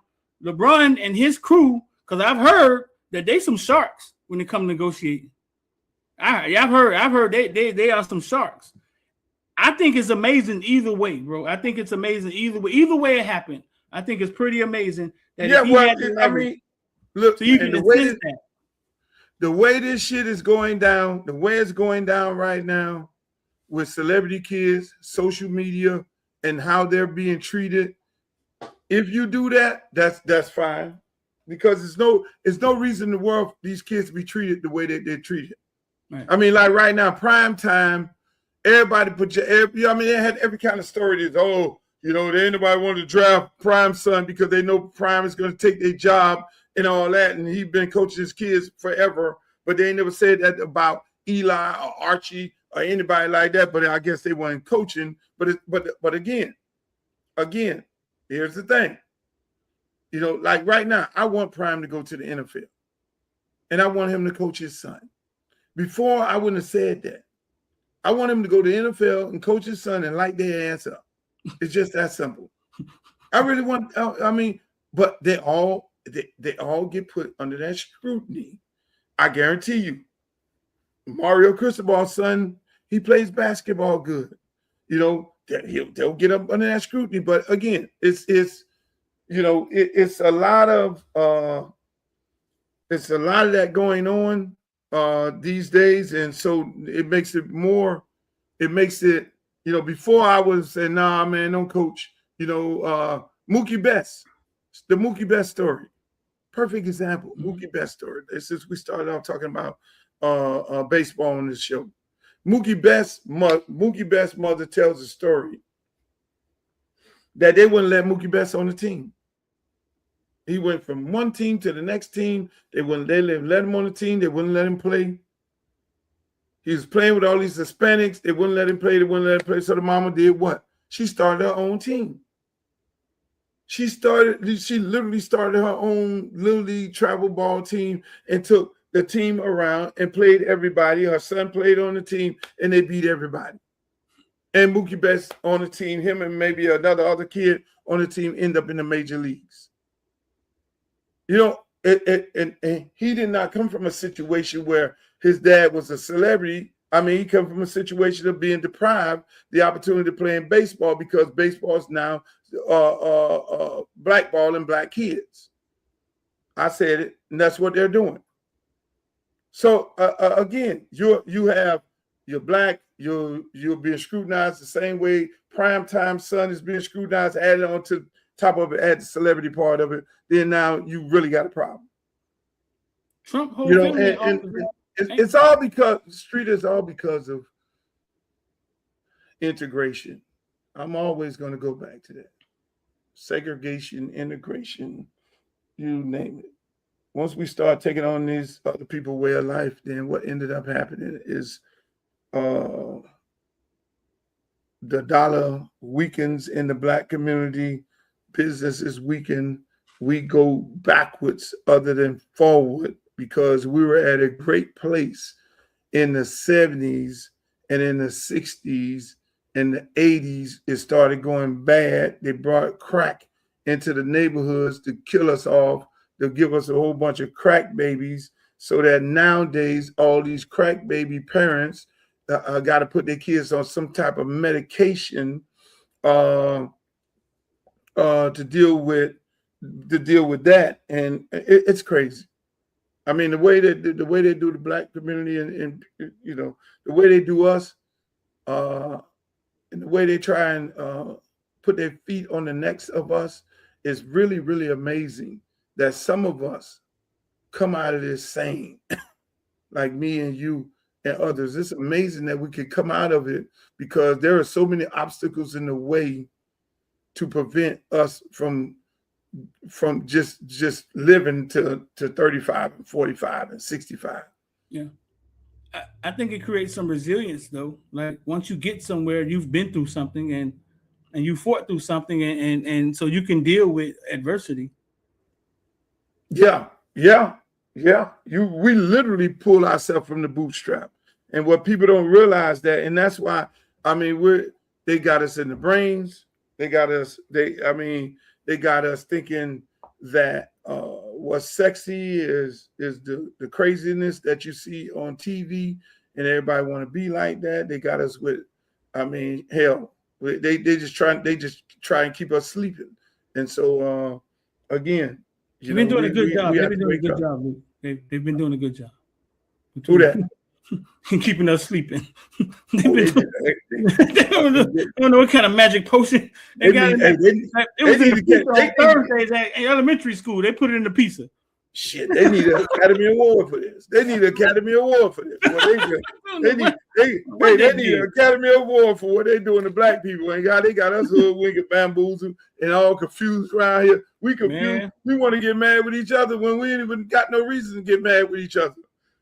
And that's where all the snitching came. They say, hold on, we can't keep up with enough of y'all. We're going to make snitching. We're going to glorify snitching and glorify the snitchers. That's what they did. Everything is not, it's okay. Hey, we're going to put the dude who with all the tattoos on his face, we're going to put him on and say, oh, he's a great guy. We're glorifying married. We're glorifying adultery. Adultery. Side chicks getting pregnant. We are glorifying adultery. We're like cheering adultery on like a mother. Back in the 60s, what? Oh no, just you got to wear a red dress. Oh no, you better keep your family. You a divorcee? What? No divorcee can't even come into church. Oh, you slept with a married man? Oh no. We know who you are. Your name was on the blacklist. You got blackballed. How did the rapper go from the drug dealer to the drug user? And the snitcher. Like how did that happen? How our rappers were drug dealers. Somehow they made it cool to be the actual user. Streeter, you know about this internet better than I do. You know that this internet is controlled by them.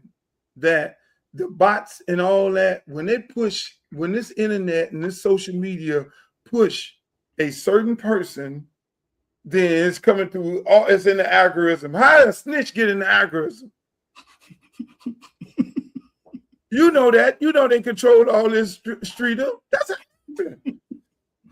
So we sit up and we subscribe. We subscribe to X when Elon Musk then told you 1,000,000 times he hate black people.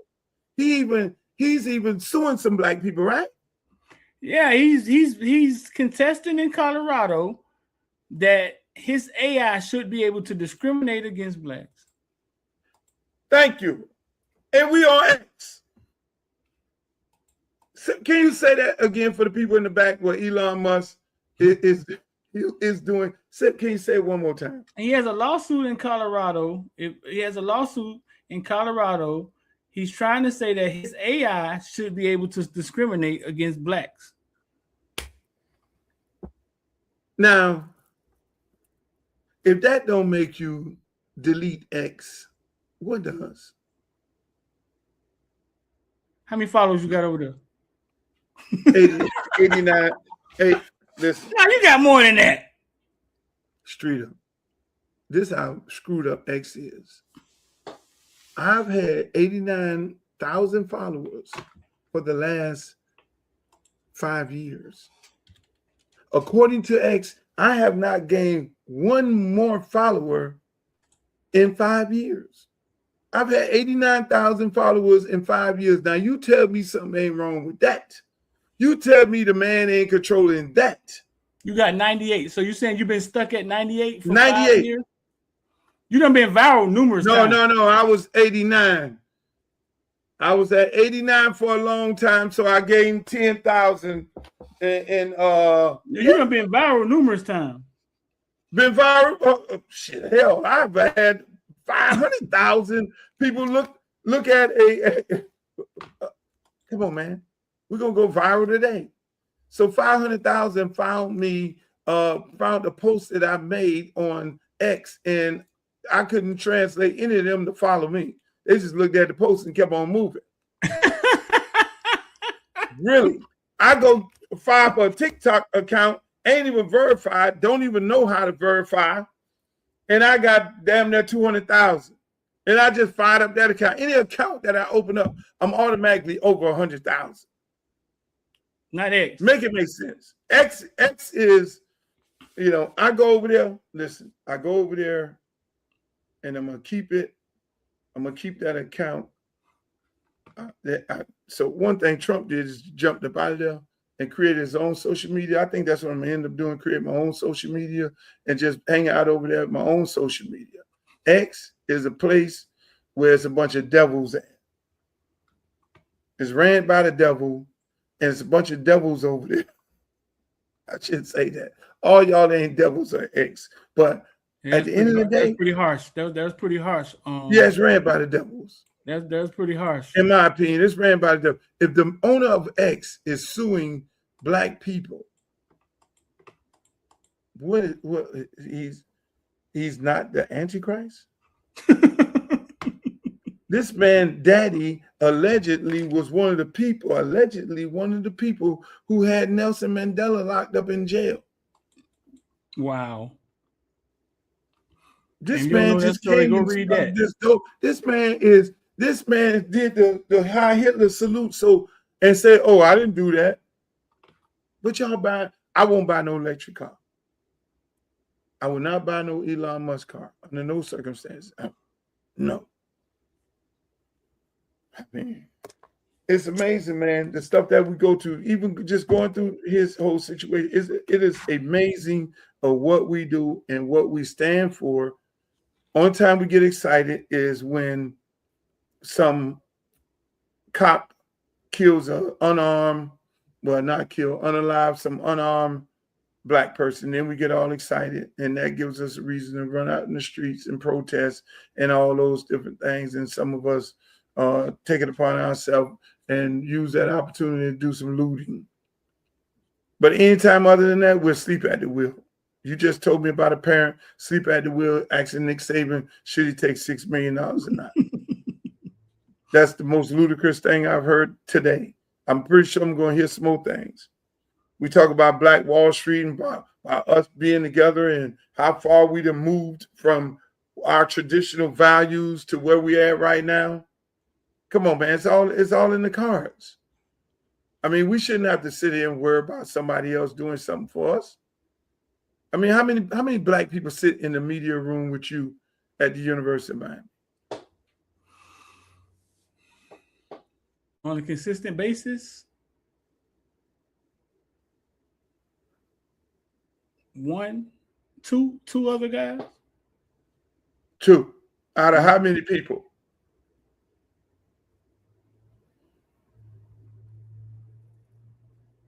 Maybe 15. Look at those numbers. That's covering media. Something that we don't feel that we need to be a part of. That's why when I used to do the column in the Miami New Times, I did it for a reason. I did it for free because I felt like we need to be a part of the media. We need to be speaking our truth in this newspaper here. And so I had a very, very popular column. I decided to stop doing it because I got tired of doing it, but it was very powerful column, probably arguably one of the most powerful columns that they had in that newspaper, because I know that media is the main artery of this country. Law, media, and Hollywood. And so what you're doing is very, very important. That's why you get the heat that you get, because you don't supposed to be in media. You don't supposed to understand that aspect, because through media is what they use and they create propaganda. They want to tell the story that they want to tell by the person that they want to, by the person they use to tell it. Because if somebody don't look like us, say that Streeter did this and Streeter did that, everybody in our race is going to believe it. Because this white guy said Streeter did this and Streeter did that. And be on the lookout for Streeter. They'll throw in allegedly did that. But then how they finish it off, come on, man. It's amazing. No, you're right. Hey, so what's next on the horizon for you, Streeter? Where we going at? What we doing? Well, I mean, that's it for what's in that football season. So now it's just the villains, man, and spring football, high school football kicking in. Boy, what you about to do, boy? Boy, what you gonna do with your time? My time is running for Congress. Listen, man. This is a undertaking like no other. It's like, put it like this. It's like starting a new business with a whole bunch of new employees that you got to learn. They got to learn you. And then you got to you got to hire and you got to do some firing because everybody ain't on the same page, and you got to watch what's going on because, in all new businesses, you have folks coming in, they will, they'll rake you across the head before you know it. You look in your bank account, you ain't got no money. It's almost like when I tell football players, don't get into the music business unless you have somebody in your family that understands the business, because they will have you spending money on things that you don't need to spend money on. And that's the same thing with any new business, and the same thing with this campaign. But the campaign is going well. We got a good team of people. We're gonna add some more people on. Everybody want to know what we're doing all the time and what we're trying to do. I got a big announcement. A big one. In Atlanta, we're going to do a fundraiser with Ludacris and Shaka. Shouts out to Shaka and Ludacris and that whole gang out there in Atlanta. I'm going to release the dates on and the ticket information, which will be a fundraiser for the campaign. In Miami, we're going to have another fundraiser, Formula One weekend. I'm going to announce the artist that's going to be a part of that. We're going to have another fundraiser with Rick Ross. Rick Ross. We're doing a fundraiser with him. He's confirmed. Him and his sister, Trick Daddy and Trina, is going to do a fundraiser also. That fundraiser is going to be in Palm Beach. I'll give you the location of it. I can't give you the locations because they're private. You know, only way you get the location is you purchase a ticket. That means you're going to have to log on to the website and go to the site, and then that is how you purchase the ticket. These are private and it'll parties? give you the information. Is invite only? It's private parties. These are It's invite a only? private. It's a public-private thing, because what people don't understand in fundraisers for campaigns, you know, you have to, in federal campaigns, you got to go through this thing called Act Blue. So you buy a ticket. We don't want it to be a public thing because we don't want 1,000 people showing up at the door because they want to see these artists. I mean, the one in Atlanta is going to be super big. You got everybody from T.I., Killer Mike, Ryan Cameron, Greg Street. You got all these guys going to be showing up to that one out there. And so with all of them, I mean, same thing here. The one in Formula One weekend is going to be bananas. The Rick Ross one, his location is super dope, you know, but we don't want it to be an event. We want it to be private, semi-private, but the people who purchase the ticket, they'll purchase the ticket through our website. And the website will then give them the address. It's almost like RSVPing. You know, we're going to do one in Houston with Scarface. He already committed to doing a fundraiser up there. You know, shouts out to Scarface. They told me he said some beautiful words about me running at the Carol City picnic. I don't know why Martin or anybody didn't send me that footage. If they said something negative, they would all send me some footage. But shouts out to Scarface. Hey, but yeah, man. I mean, the campaign going good, man. We you know, we're in that fundraiser process. You know, Haitian Flag Day is where we're gonna really kick off, grind, and really just start banging them streets hard all the way to August. I mean, we're gonna hit all the high school spring games. We're gonna hit we're gonna hit the parks. We're gonna hit everywhere, because this race is very, very important, Streeter, for more reasons than one. We have an opportunity to create, bring back Black Wall Street in this district. I mean, a lot of Hill Lakes, Tamarack, Sunrise. These are all Caribbean, African-American cities, you know, Belgrade, Pahokee, South Bay, you know, River Beach. These are prominent Black neighborhoods that we could do some great things in. We could bring some real dollars into the district and make a difference in the world, you know, because shit, man, that's what you want. That's why it's so attractive. Everybody's like, well, you know, you're from, I lived in Broward County for 15 years. Why you want to run for in Miami? No, Miami is gave away. They gave Miami away. We gave Miami away. Miami is gone.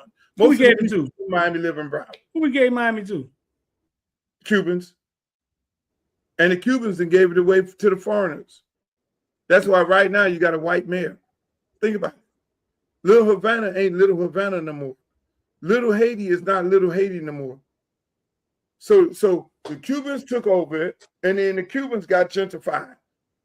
So we gentrified the white people in Liberty City, my parents and Black people that got, you know, when Overtown got blowed up by the I-95, we gentrified Liberty City, took over that. They're now taking over that. So Cubans came in, took over, gentrified us. Now it's being sold again to the Europeans and the foreigners. So everybody spread out all over the place. Most people done went to Broward. And that's why Broward was blue. Homestead, they sent around the Homestead, right? Homestead is popping. Homestead is popping. If that traffic wasn't that bad going down there, I probably have been bought me a house down in Homestead. Homestead been popping. And they just kept moving down there. That's why when you look at Belgrade, Pahokee, and South Bay, you see a lot of rural area, but you see a lot of land that you can really build some things out there. I see my vision for them over there is out of control. No, I'm not running for mayor, I'm running for Congress. And so even you ride down Sistrunk, you ride in Tamarack, All these things are right there near the ocean. They're like these. Sistrunk goes right into from Sistrunk to condominiums, $5-6 million, like 5 minutes away. Things like that. So you build within the infrastructure that you build in, because you got the comps, and you create, you build onto this black neighborhood that you already have, that's already set in place. Same thing with Riviera Beach. I mean, Riviera Beach is on some prime property. They're trying to push them people out through the water plant, through bad water. Daggone well, as soon as they get enough black people out of Riviera Beach, all of a sudden the water plant gets fixed. And that's me. No. My job is to keep them people there. Create infrastructure, bring jobs, the real serious jobs that people can afford to stay in these areas. People can't afford. When you can't afford to stay somewhere because the pay ain't matching, what this guy knocking on your door, then you have a tendency of saying, okay, I got to leave because I can't afford to stay here. But if there's job creation, business creation where you can afford to stay, you'll stay. And so that's my job as a congressman. That's why I'm running. And I'm telling you, I'm running the street of, the people decide that they want somebody else, they want a career politician or some little boy or whatever the hell they want, then that's fine. I live with that, but I'm gonna go to Columbia. I got Columbia, because we're gonna have plan A, plan B, plan C. So I got Columbia on my mind. I have because I'm not gonna be crying too long. I'm gonna sit in the back and cry that they didn't want me for about 5 minutes. I'm gonna be in Colombia, or I'm going to what is it? Not Venezuela. I got Jamaica. I got the Bahamas. Son gonna be in college. I'll be doing Luke's show from over there. You getting out of here, dog? I'm gonna leave you, Streeter. You getting out of here? What? Hey, I've been officially retired, baby. Where Luke at? Yo, where Luke at? He's gone. Yo, where Luke at? He's gone. But I really have faith in the people of District 20. I think they're gonna do the right thing. I think you got it, dog. I think you got it. I think you got it. Yeah. We just got to put the work in. I got to go see some more people. Got to talk to some more people in the district, which is a beautiful thing. And if anybody want to know anything about my campaign, go www.lukeforcongress.com. But this is a $5 campaign. Donate. Look at the platform. Go up in there. Be a volunteer. We would love to have you as a volunteer, whether you live in the district, in the state, in the city. Anywhere around the country, we'll put you to work wherever you're at, because there's always something to do. Streeter, you got how's K Streeter doing? K Street is growing, man. You got to make some more videos, man. Some funny stuff going on in there, man. Y'all go follow us. Oh, all your comments come from Facebook, huh? You in Facebook? Go follow us on K Street. My they said my YouTube was down, so my whole YouTube down. What happened to it? One of the young ladies hit me and said it was blue. I don't know. I hit some button on there earlier. Maybe I screwed it up, but we'll get it back up. They say it's blue. Say it was blue. You only see blue. I said, well, what happened? Somebody hit you in the eye? There's K Street right there, bro. Where's K Street? There it is right there. Go follow us on Facebook, man. K Street creates. I'm in there doing some funny stuff, man. Like showing my comedic side. Getting beat in Pac-Man. Check me out. Because I cheated one time, that make me a cheater? Yeah. So if I cut her one time, that make me a barber?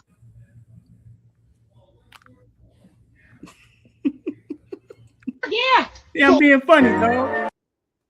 What? So that's your new thing? You want to be a comedian? I always thought I could be a comedian.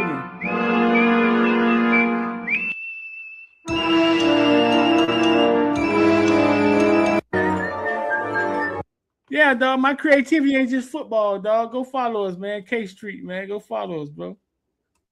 I ain't no one chick. I ain't no one chick pony. One trick pony. K Streets, man. Creates, man. Y'all come follow us on Facebook. Y'all already on there.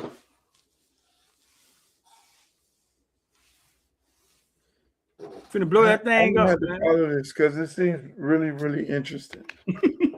Finna blow that thing up. Ladies and gentlemen, that's my show today. Make sure y'all go follow K Street. I'm going over there to follow K Street. Sorry for you people that's on YouTube that y'all couldn't get me today. Make sure y'all go follow K Street along with my man Streeter of Footballville. Y'all follow him and keep up with all the current sports, youth sports, everything that's going on in the sports world. Follow him on YouTube, Instagram, Twitter, TikTok, X, all that. All that and something. Hey, Streeter, I'll holler at you later. I appreciate you, my brother. One love, virgin. Hey, watch this. Hold up.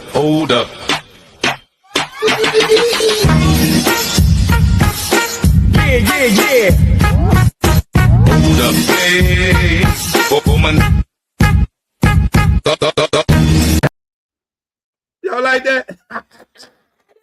That's one of my commercials. That's one. I need to play the commercial again for y'all. Y'all ain't. Hold on, man. Hey, we got major commercials going on. Look at this. Hold up.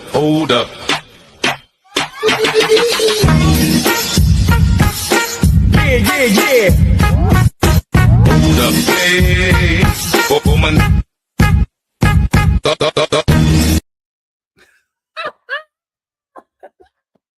You gotta love it. Hey, man, shouts out to Street and shouts out to my good friend, Coach Willie Simmons of FIU. We had a great show today. Outplay was informative for you, and you got an opportunity to learn something that you didn't already know. If you already knew it, that's good that you came in to hear us all discuss it. Shouts out to everybody that's in the chat. My girl Glow is always there. Make sure y'all go to Glow page. Also follow her because Glow makes these custom shirts and custom hats and custom everything, purses and all that. That's one of our beautiful designers. I'm gonna get me a Glow hat and put it on. Glow made my ex-mother-in-law a AKA hat. It was super dope. I should have got me an AKA hat so I can put it on to the show. But that's my girl Glow. Make sure y'all go follow her and buy some of her product. It's great, custom. Nobody else won't have it on. That's important. But again, I want to thank you guys for being here. Make sure you go to my website, www.lukeforcongress.com. I will be in the district doing a lot of meetings. I'm going over there. I got a date where I'm going with the pastors. And shouts out to Divine Nine of Broward County. I got to go over there and speak to that organization at the Kappa House in Broward, to the entire body of the Divine Nine, the leaders. And I had a great time. I mean, that was my first stump speech. I told the gentleman that set it up, I was like, hey, boss, you got to give me, because I can be long-winded. You got to tell me if there's a time limit. I heard the lady had a little button. I heard a little alarm go off. I was like, that's my time? She was like, yeah. I was like, boss, you got to tell me the time limit. But so I can give them the short one or the long one. But for the most part of it, people got the gist of our campaign and the platform is there. I mean, we're about affordable housing. We're about these youth, getting these youth jobs. We're about stopping gentrification. We're about saving the houses and increasing the livelihood of our seniors and our veterans because they're facing some difficult times right now with this insurance. Parents don't know whether their SNAP benefits are going to be cut off. And I try to tell them. I heard one of the individuals who's running in the race, and he was scaring the people up in church. Your SNAP benefits are going to cut off. I'm going to be the congressman to stop you. They not cutting no SNAP benefits off. They ain't cutting no Medicare, Medicaid off. None of that is happening. And if that does, who's on SNAP? Who's the most people on SNAP? So the white people gonna cut the white people off of SNAP. Really? White people are the most people on food stamps. So people don't get caught up with that. No, it's about bringing the resources back to the community. Will I fight? If somebody say they're trying to get rid of SNAP, yes, I will. But I'm here to get my people off SNAP. Okay? My job is to get my people off SNAP. My job is to get our kids, instead of the adults a living wage, get the kids a living wage. But then the adults, get them real high-paying jobs. You got 2 ports. I can expand the port and get people in the community with very, very high-paying jobs, close to 6 figures. I can create other opportunities in the district. I'm not going to tell y'all, because when I get out there and really start debating these people, because these people sit up there and they ear hustle and they try and take your ideal and make it their ideal. But I'm saying the resources that I bring to anywhere, anything that I touch. People told me, oh, you crazy for starting hip hop in the South. You're crazy for doing that. Nobody's going to listen to rap music from Miami. Really? We're only listening to New York and LA. And what happened? Oh, you starting a youth program. Nobody's going to come. What happened? 35 years later, we're here. Oh, why would you go to the school here? What happened? We renovated that school. Oh, you can't do R&B. You just doing that booty music. What happened? I went and found H-Town. Oh, you can't do Hispanic music. What happened? I went and found Pitbull. I'm a businessman first. Everybody want to go Luke the rapper, 2 Live Crew. Luther Campbell of 2 Live Crew. No, I'm Luther Campbell of Luke Records, the owner and founder of the first hip-hop record label in the entire South. It's just that simple. No, it's not the rapper. It's the executive, the businessman who had the vision, because you got to have vision to be able to create these things. You're like, yo, what are you going to do about TPS? Well, TPS, yes, a bill got passed. Shouts out to the Congresswoman who went and got TPS passed through Congress. Beautiful thing. But it's still not out the woods yet. Still going to be some fighting, which I'm sad that the Congress men and women of our district was not the ones who spearheaded that bill.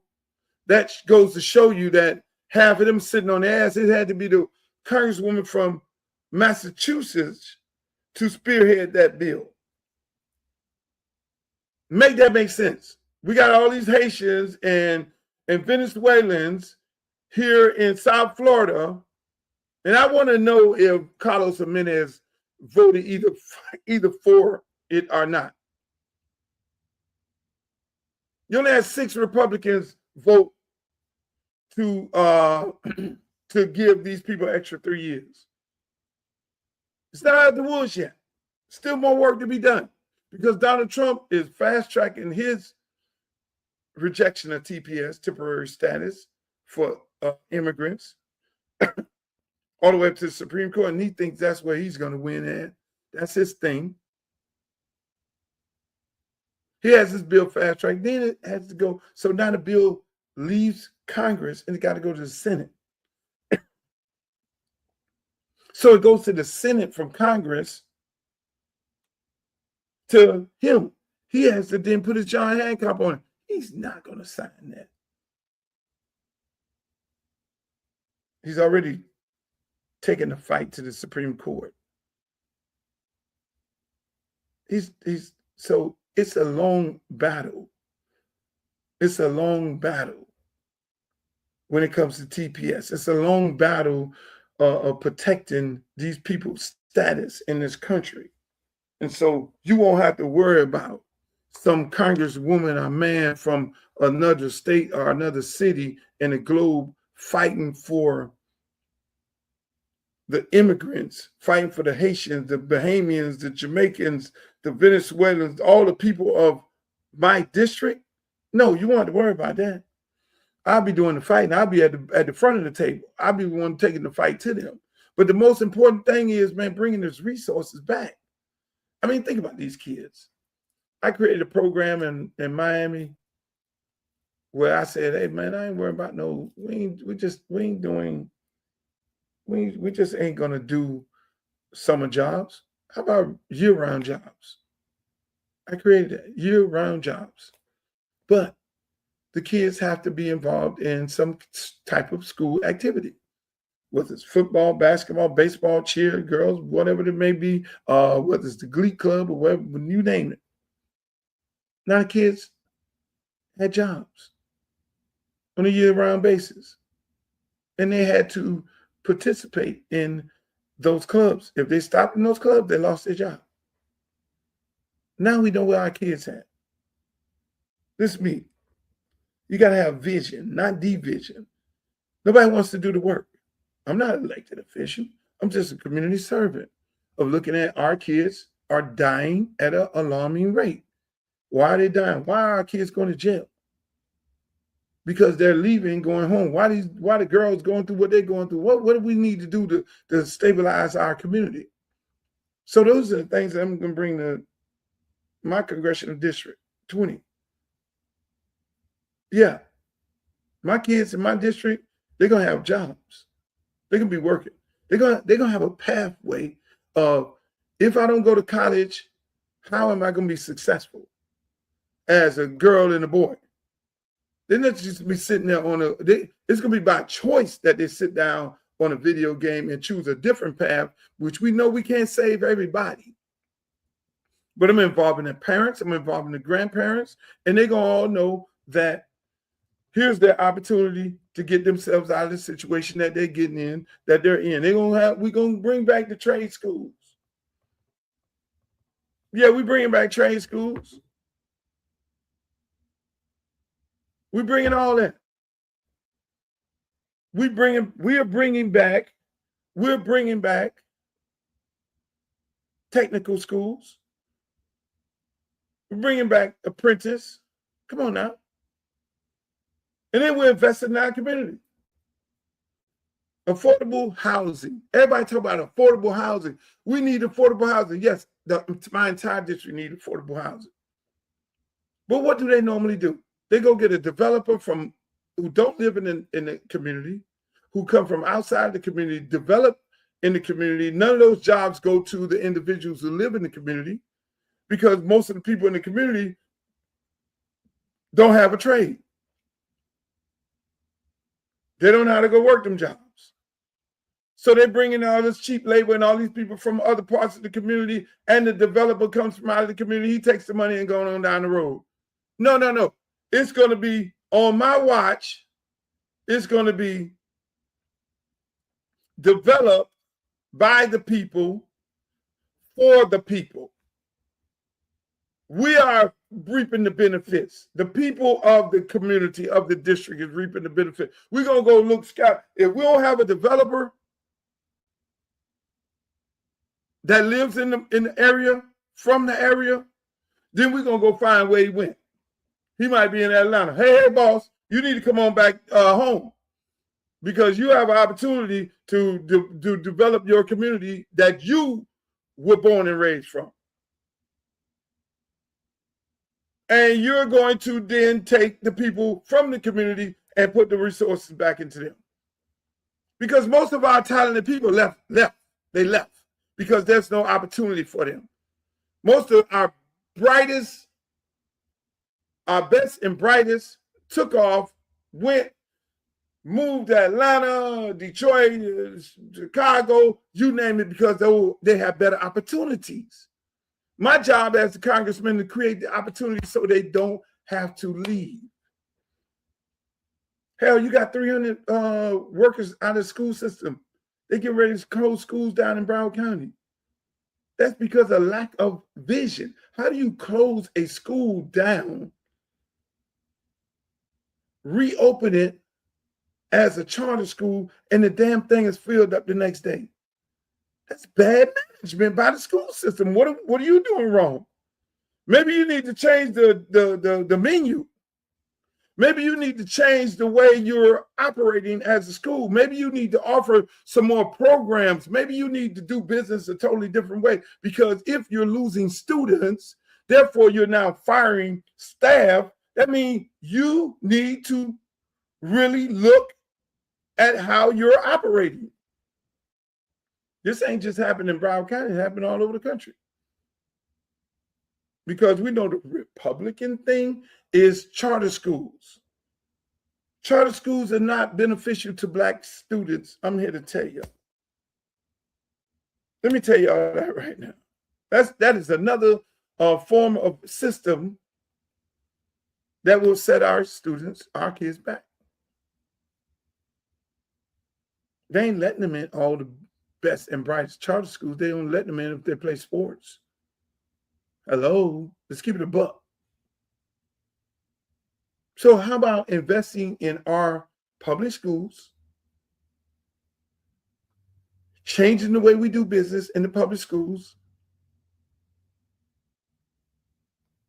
bring in tech, bring in trades.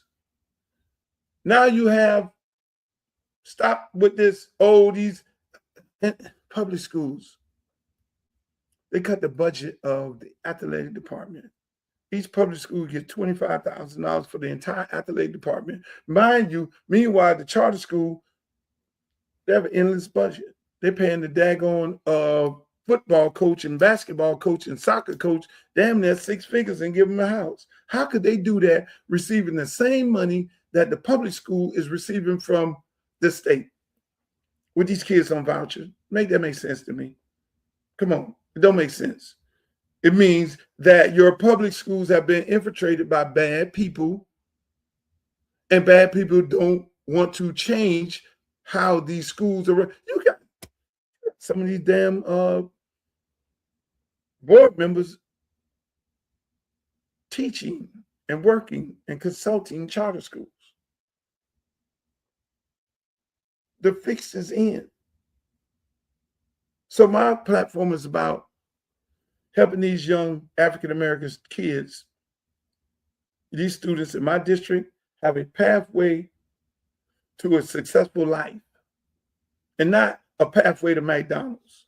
McDonald's is where they'll work at right now. But at the end of the day, they'll be in school getting them a trade. They're going to be happy to go to their local high school and get a trade. Mental health is real, people. Mental health is real. You see a man in Louisiana going unalive 7 of his kids and 1 cousin. People are depressed. We have to spend tons of money into mental health to identify the issues that these young people and adults are having. You have a mayor, assistant mayor, husband just unalive her. Wake up one day and unalive her. These are serious. We have serious mental health issues in our community that we're not addressing. People are crying. We got seniors losing. They got to make a decision whether they're going to buy some food or pay for their prescription drug because the insurance is killing them and they're about to get put out of their house. That shouldn't be. You got people in Riviera Beach boiling water. You only hear about Michigan. No, the same thing is happening in Riviera Beach right now. That should not be. So when people ask me like, look, why are you running for Congress? What you running for Congress for? What am I running for Congress? Okay, I get off the football field in my spare time. And okay, this is a big deal. This is a very important race for the people of Congressional District 20. People can get deported by getting the wrong congressman or woman. People get sick because I know I can have a conversation with Marco Rubio. I know him. If I got to go around there and talk to Trump, I know him. Ain't nobody else in this race can do that. People can lose. They're gentrifying Broward County and all parts of it. They're gentrifying River Beach. They're trying to even gentrify Belgaze and Pahokee. Thank God they got some mayors and some council members and all. They're telling the mayors and council members, hey, look, let us have this property. We're going to build a $700,000 house. Those folks over there are like, hell no, you ain't. Because they know what that means. So I commend those folks. And I'm going over there. I'm having a town hall meeting over there. I commend those people for holding the line and not giving in to the developers. How could you tell these people, oh yeah, we'll give us that land? Because if you know anything about any city or municipality, a lot of people just evacuated, left their land, and they didn't pay the taxes, so the city owns a large part of the properties in the area. So when you go to the city, you know, and the church owns most of the property because the cities normally give the property to the church so the church can develop and to be able to develop for its constituents. But a lot of times the church don't have the money to develop, so they holding on to the property also. So the city has all this property. Developers come to them, yeah, we'll develop on these properties. So they say, well, what you trying to develop? How much the house is going to cost? Are you doing workforce houses for the people? Are you doing some development so that our people can stay in? No, we're going to build some houses for $600,000. Really? Who going to stay in these houses? You get ready to just tell us flat out you get ready to gentrify our neighborhood? No, not on my watch. Develop for the people and by the people. You got young people that want to own companies. So the federal government is there for. I create programs to do what? Bring money back to small businesses. Start your business. The beautiful part about being a congressman, you don't have to be sitting up there like a city official where you got to have 20 people vote on an item to get some things done. No, you just create the program. The people bring it to you and you say, hey, look, this is what we want to do. I want to be the champion of mental health. I want to start a outreach program. I need federal assistance to then go around, you know, helping kids and adults with mental health. Fine, let's go. I want to develop affordable housing in our district, in the entire district, so people can be able to afford to stay here and keep them houses. Let's go. Let's do it. I want to start a small business. I got an ideal of this and that and all these things. Let's do it. I then go, oh, blockchain. Blockchain, come on over here, blockchain. We can actually create a coin for Congressional District 20. And the benefits of that coin go to the people of Congressional. That's how I think. That's how I think. I think like making my people a millionaire. I've always questioned politicians. And I've always questioned how many millionaires you've created from your community, from your high school. How many of them? If you sitting in office for 4 years and you ain't got no millionaires that you created and all you did is bring down corporations from other places and bring them here to your district and you made them more money and they took the money and you just stand up there with the white dude with his Armani suit on and you feeling like you Big Willie because you stand up there with him. He just took all the damn money out of the community. And you gentrified your community from a business standpoint. Oh, no, that's not me. I'm not on that. I'm not on that. For the people, by the people. I'm on building in my district and the people from my district profit. Whether it's blockchain, Elon Musk right now putting up these daggone AI plants, sucking up all the water and all the energy and polluting the air. He one second from, you don't think this man here ready to put one of them plants up in Belgrade, Poggy, and South Bay? All that land out there? He don't care. He just did it in Memphis. He ain't finna do it on no Peanut Island. Oh no. He ain't gonna do that. He ain't getting ready to do it on where all them houses cost $10 million. Oh no. Lighthouse Point. That ain't gonna happen on no Lighthouse Point. So again, people, this election is really important. It's almost a borderline do or die situation, because whoever you guys put in Congress, it's going to be interesting, because it's going to affect you for the next 10 years, whether or not you're going to be able to afford to live in your house. I'm just keeping it a buck. Whether you are going to be, whether you're going to get deported or not, that's what you're dealing with. That is what you'll face. So everybody want to go and you let these white folks go find you somebody to put in the race and say vote for these people here, so that they can take all the money that's set aside for this district and put it in their district and make their district beautiful and rich and all that. Then you do that.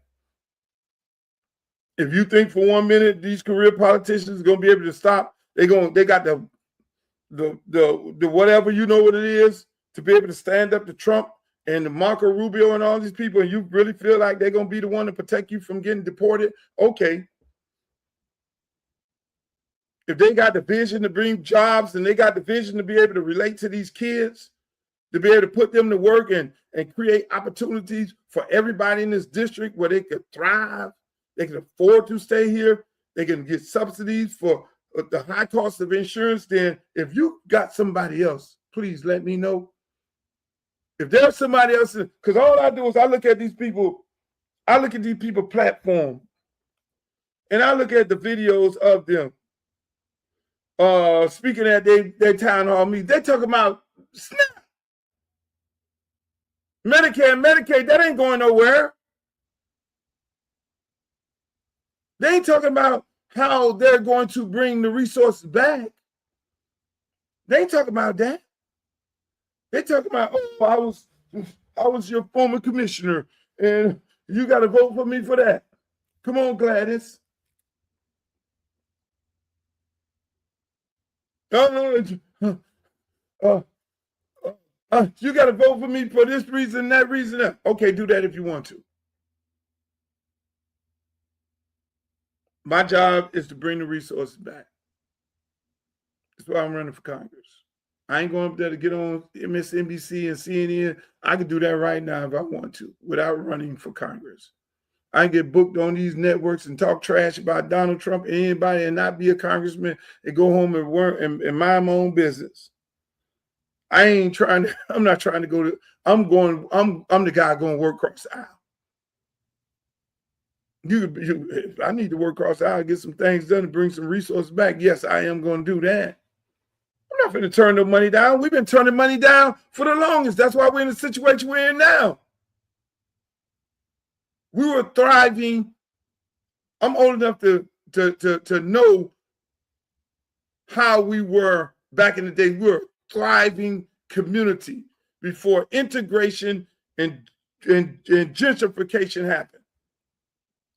We were spending money in our clubs. We were going to our restaurants. We had a nightlife. We had clothing lines. We had furniture stores. We had all these things in our community until they came and bulldozed everything down and told us it was better to go party not at our own clubs, but to criticize. Till they told us, send your best and brightest to St. Thomas. Athletes. Really?